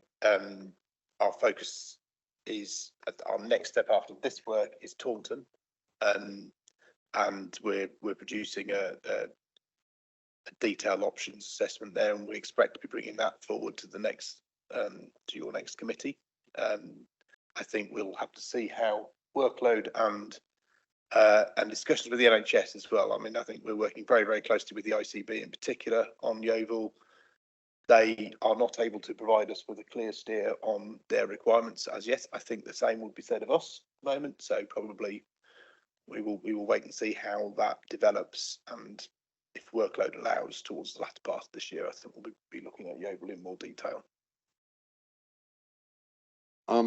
You have a problem in this building. It doesn't meet your heat, all your single glazed windows, and air is coming out. Before people argue with me, I've used my infrared camera here, and I can show you the picture results, and they ain't good. How are you going to do this place up if you don't restock A and B so that you can clear this to get it sorted for your EPC arrangements? So as I said, I think we are looking at lots of options for Taunton, and we'll bring the detail of that forward. Just to comment on the EPC and fabric installation point, there was a very detailed study done of this site by Somerset Western Taunton Council, and this room notwithstanding, which is very, very thermally inefficient, the rest of the building isn't too bad, according to that study. So there's limited scope on a kind of cost benefit basis for improving the energy efficiency of this site. There's always scope to do something, but this probably wouldn't be the building we choose to invest in first. Although I do take the point that this room is very leaky. Thank you. Councillor White want to come in. I think I alluded to it at the beginning. We have to be mindful that we're not just looking at assets and trying to maximise and give you options. We also need to be mindful of that these are the workplaces of an awful lot of staff, and we need to, with the staff and the unions, we need to discuss options with them as much as anything before we put it into a public meeting. So yes, options will be coming back to yourselves and executive, but we have to get it in the right order with the right people in the room and consulted appropriately. But and I think you heard Councillor Lation's comments earlier. This is still the same team which is trying to handle commercial assets, ordinary assets, devolution, and office reorganisation. So things are being done in a measured way, but this is, I think, the beginning of a considerable number of activities. And just to give you an example, the discussions around West Somerset with the town council occurred last autumn. You know, and local members were involved at that stage as well. So it's a process which we must do well, but it's moving forward now, and this is the bit which we can now put into the full public domain. Thank you. I've got a number of the councillors have indicated. So I've got councillors Murphy, Osborne, Lovell and Locke. So Councillor Murphy.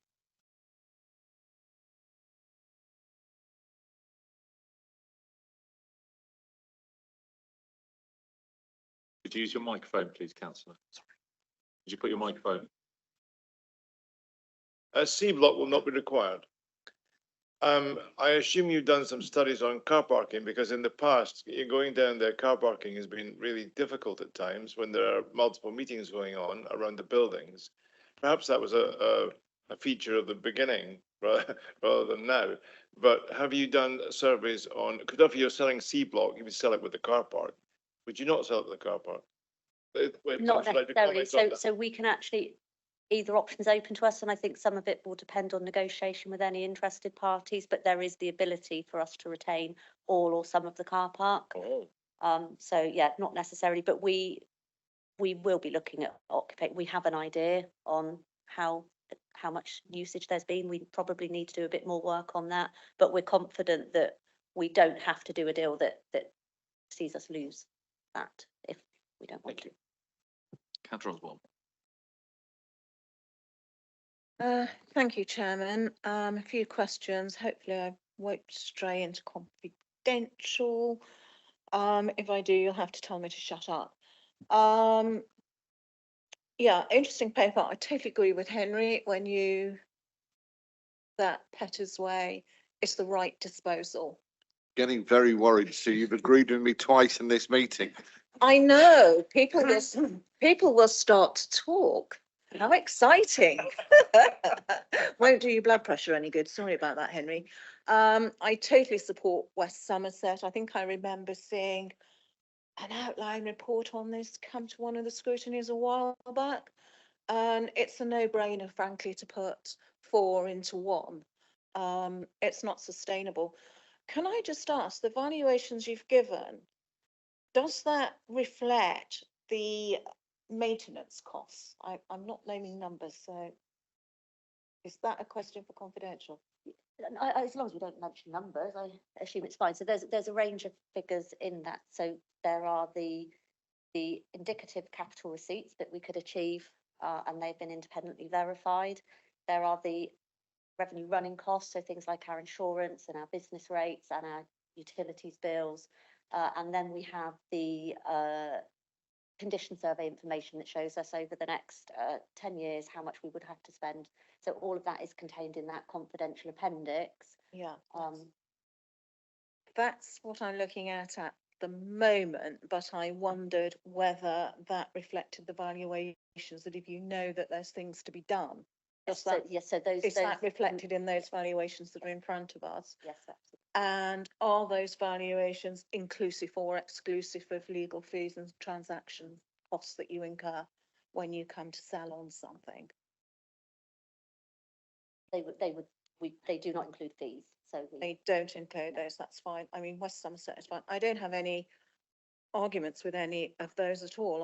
I'd support them all. You know, and the sooner we do it, the better. Looking ahead, it's clear that there's going to have to be a rationalisation of office space. These are big buildings. They cost a lot to run, as Henry has pointed out at this place. I shudder to think what the utilities bill, and it still doesn't keep us warm. I mean, I must admit, the first thing I thought when I walked into Shape Mendip, I've only been there a couple of times, was this would make a really nice travel lodge. It's built like one. And and I know I'm going to get shot by councillors in Mendip, but can you honestly justify having a building with a capacity of 366 desks? And this is in the public bit, by the way. And of all the offices, this is the one that's declined in use. Its maximum use has declined from Q2 at 94 to 74, and in effect Q3, for want of a better term. Are there other options? Because you clearly don't need that amount of space. You've got a building there. I said travel lodge, but it could be independent living flats. It could be anything. You can even do a sale and lease back to keep the bit that you might need to function with. Do you really need all that space sitting there? And bearing in mind our financial straits, I would have thought this is an exercise that needs to be done sooner rather than later. I know buildings are emotive, been there, done that. But when you look at the amount of surplus office space there, we really do need to be getting on with this at pace. And I wonder what your timeline is for this. So in terms of Shape Mendip, what we have done over the winter months is rationalise that in terms of there are 2 blocks on that site, and we've moved all of our staff into one of the 2 blocks so that we can essentially reduce the heating to, you know, just to frost levels. So we have saved, you know, a reasonable amount of money over the winter by doing that. In terms of the longer term rationale for that site, it's another site that we're actively discussing with our One Public Estate partners. There is interest in that, and we want to allow those conversations to progress. We have spoken to our colleagues in the public estate and said we can't do that for much longer. There comes a time when we will have to make a decision on that site. you know, due to our financial situation, which they're fully aware of. So we're just looking at the data. We're meeting them every few weeks. They're trying to pull together a business case at their end, and we're hopeful that we'll have time to let them do that before we make a decision. But I think for Shepton Mallet and Yeovil, they're both locations that we would look to move on to later this year. I think we know that we need to look at Taunton next, but we also know we need to move at pace. Yeah, I know with Yeovil as well. I think I remember going to a sort of briefing, Henry, once when we were looking at alternatives, and we had a consultant to look at that. And the first thing she said was, this would make a fantastic site for a hotel. You've got all this car parking, you're right on the edge of Yeovil, da da da. And again, that's another office now, which I think is starting to suffer from the fact it's not been occupied. And the only thing, well, it's got some occupation there, it has got tenants. But when you go in the reception, you can tell that it's not a used reception. You've got that musty smell starting to happen. So you don't want that to carry on for too long. So it'd be interesting to know and see what comes back from that. But I say it's clear it's what we've got now is not sustainable. And in effect, what you're bringing to us today is in effect like a toe in the water, and you'll probably learn a lot of lessons from those exercises doing that. And my other bit as well is when you've dealt with county farms, they've always carried an uplift, because if you're selling office property at the moment, you can have permitted development rights for residential. Are your sales going to carry any uplift? So as these are valued as office at the moment, but if someone was to come along and convert them into residential development, there would clearly be a major uplift. Are there any plans to capture that within the sales process? I've got Councillor White wanted to come in on an earlier point, and then I'll come back to you. Okay, I'll shut up. Thank you. Can I just say two things? One of them, I'm repeating myself. I don't think it's helpful to actually speculate too much in the open about a specific office space until we have the options on the table, and secondly, a discussion with the appropriate staff, because otherwise we're setting hairs running, which I think is unnecessary. The second thing is that I can assure you, and I will speak on their behalf as the one who's overseeing it, is that they are exploring every creative option with our external partners, with the marketplace, with the specifics of the land, with the history, because every single site carries history about what's been considered in the past for that particular site. And I would just talk about Mendip, and I know we've had very formal approaches from several commercial companies and nursing homes and you name it, and all those are in the mix. And I just think in terms of what we do here at Scrutiny, I would ask you to look at what's in front of you rather than speculate too much going forward, because it does unnecessarily cause concern, and I'm not sure at this stage it's that helpful. There is enough uncertainty in this organisation without being too blue sky thinking about it. Mr. Woodhams. Yeah, I'm just going to come back on the point about uplift, and also I'd had another comment about your Sheikh Mendip example, just to illustrate some of the complexity that Councillor White's mentioned. So on uplifts, it's very much a case by case thing. Generally speaking, with office buildings, there is no market for empty office buildings to be sold as offices. So you're anticipating a development of one sort or another. There are occasions that we may look at this with C block, depending on what comes back from the market, where we might want to shape that development one way or another, and we might therefore take compromise the value of a fully commercial sale in order to deliver social housing benefits. Key worker accommodation is something we're looking at with C block. In those situations, yes, we'd absolutely put an uplift on to try and protect that use going forward. In most cases with office stock, it's probably not appropriate, because you're assuming that a developer is going to need planning permission, is going to change the use, and so the sale price takes account of that already. And just to come back on the, I think Sheikh Mendip is a good example of a location where yeah, absolutely, it's underutilised at the moment, but our strategy for how we work in that part of the county and how our workforce is organised, and a lot of the things you heard about this morning is quite fundamental to actually what will we replace it with. We do have staff who have a work base, a contractual work base. At Shape End, we deliver a lot of services in that locality with staff that we wouldn't want to have to travel too far to reach their customers to go and inspect businesses or etc. etc. And Mendip has sort of 5 towns, and I think one of the questions that my colleague Sarah Skirton will be answering through the localities work is, how's that going to work for the new council with neighbourhood working with a much more dynamic post-COVID environment. So there's all that to think through. And in the meantime, in strategic asset management, we are a bit waiting for the answer there, because we can see that there is a kind of under occupancy, but we also need to understand what we're moving to deal with that. Because in the meantime, there are services that are essential going on there. Thank you. I've got councillors Lovell, Locke and Mansell. So councillor Lovell. Thank you, Chair. Just talking about C Block now, there has been talk, not formulated in anything, that there is potential for a council chamber on the County Hall site.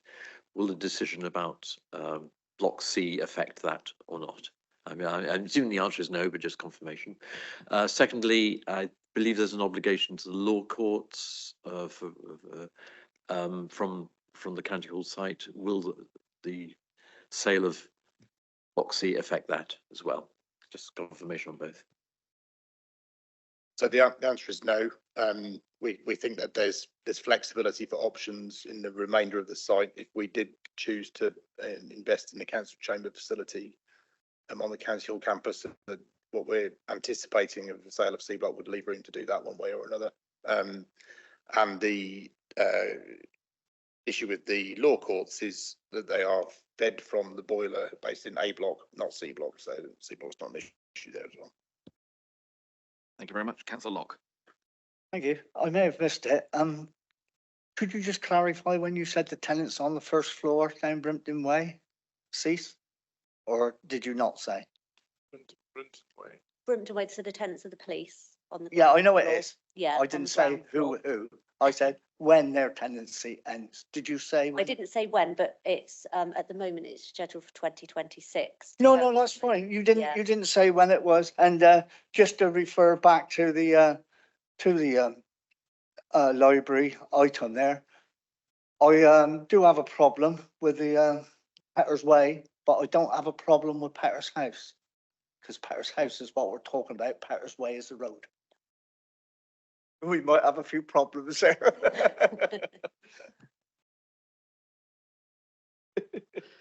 Okay, thank you very much. Yes, thank you, Chair. That was all. No worries. Councillor Mansell. Thank you. The proposals all sound good, so don't have any problems with those. I thought I should just ask on C Block, the parking on the other side, in terms of if this is going to be accommodation. There's clearly a lot of people could go in there.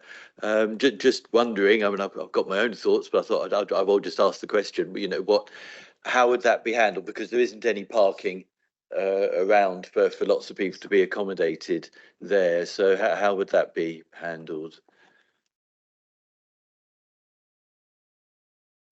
Well, I'll let the others talk, but I'll just point out to you, this is a town centre site. And if you saw a new block of flats going up or accommodation of any sort, your first option in a town centre site from a planning point of view is to minimise the amount of car usage on that site. And so with that in mind, I think you may want to add something forward, but we need to be consistent.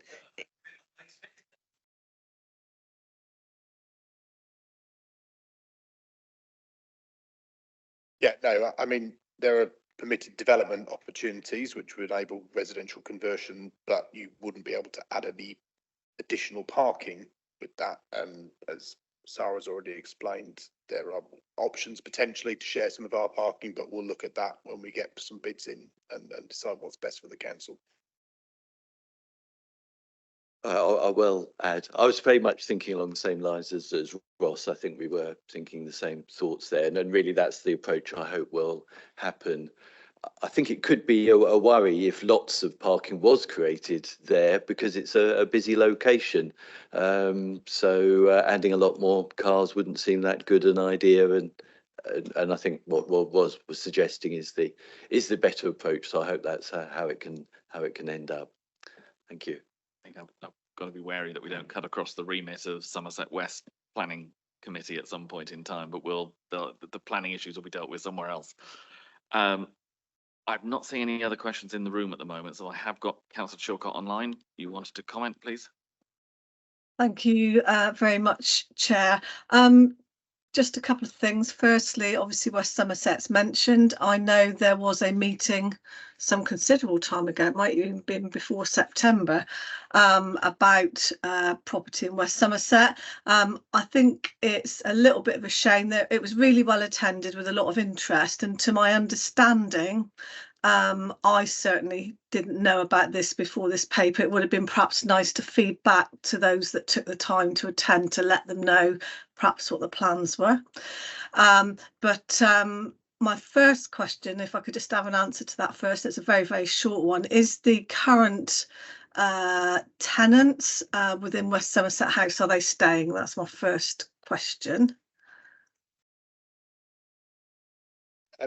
Yeah, the current tenants will stay, so there's no plan. The police have no plans to move out. Okay. We did try to contact West Somerset members by telephone, so I'm hoping that Sian Powell, Councillor Chilcott would have tried to contact you in advance about this, but apologies if that didn't get through.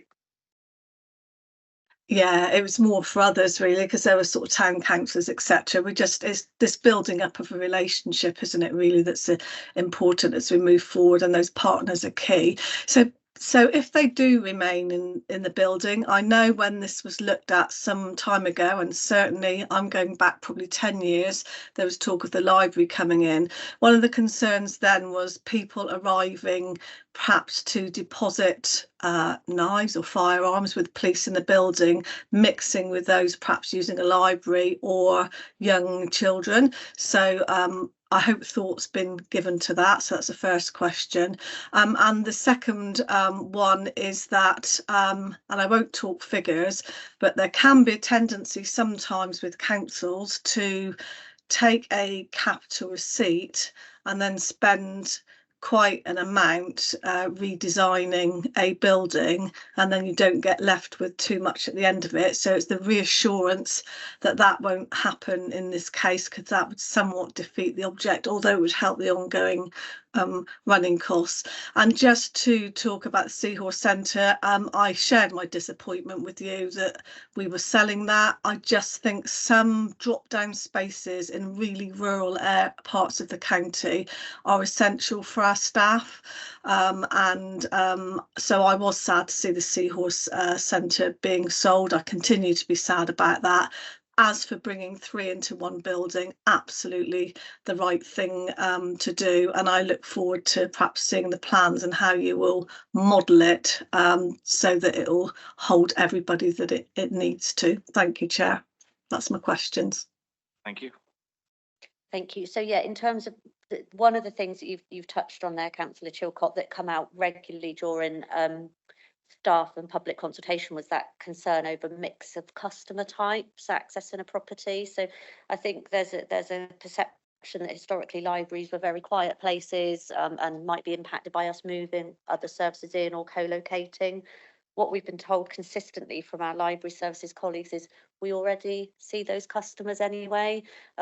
Homeless people, people with drug and alcohol dependencies do use those facilities already, and the library customers do support them, so they are sort of very comfortable with that mix. But what we have done is we have sort of sought some independent advice from security experts about the modelling of the buildings. We've shared the plans.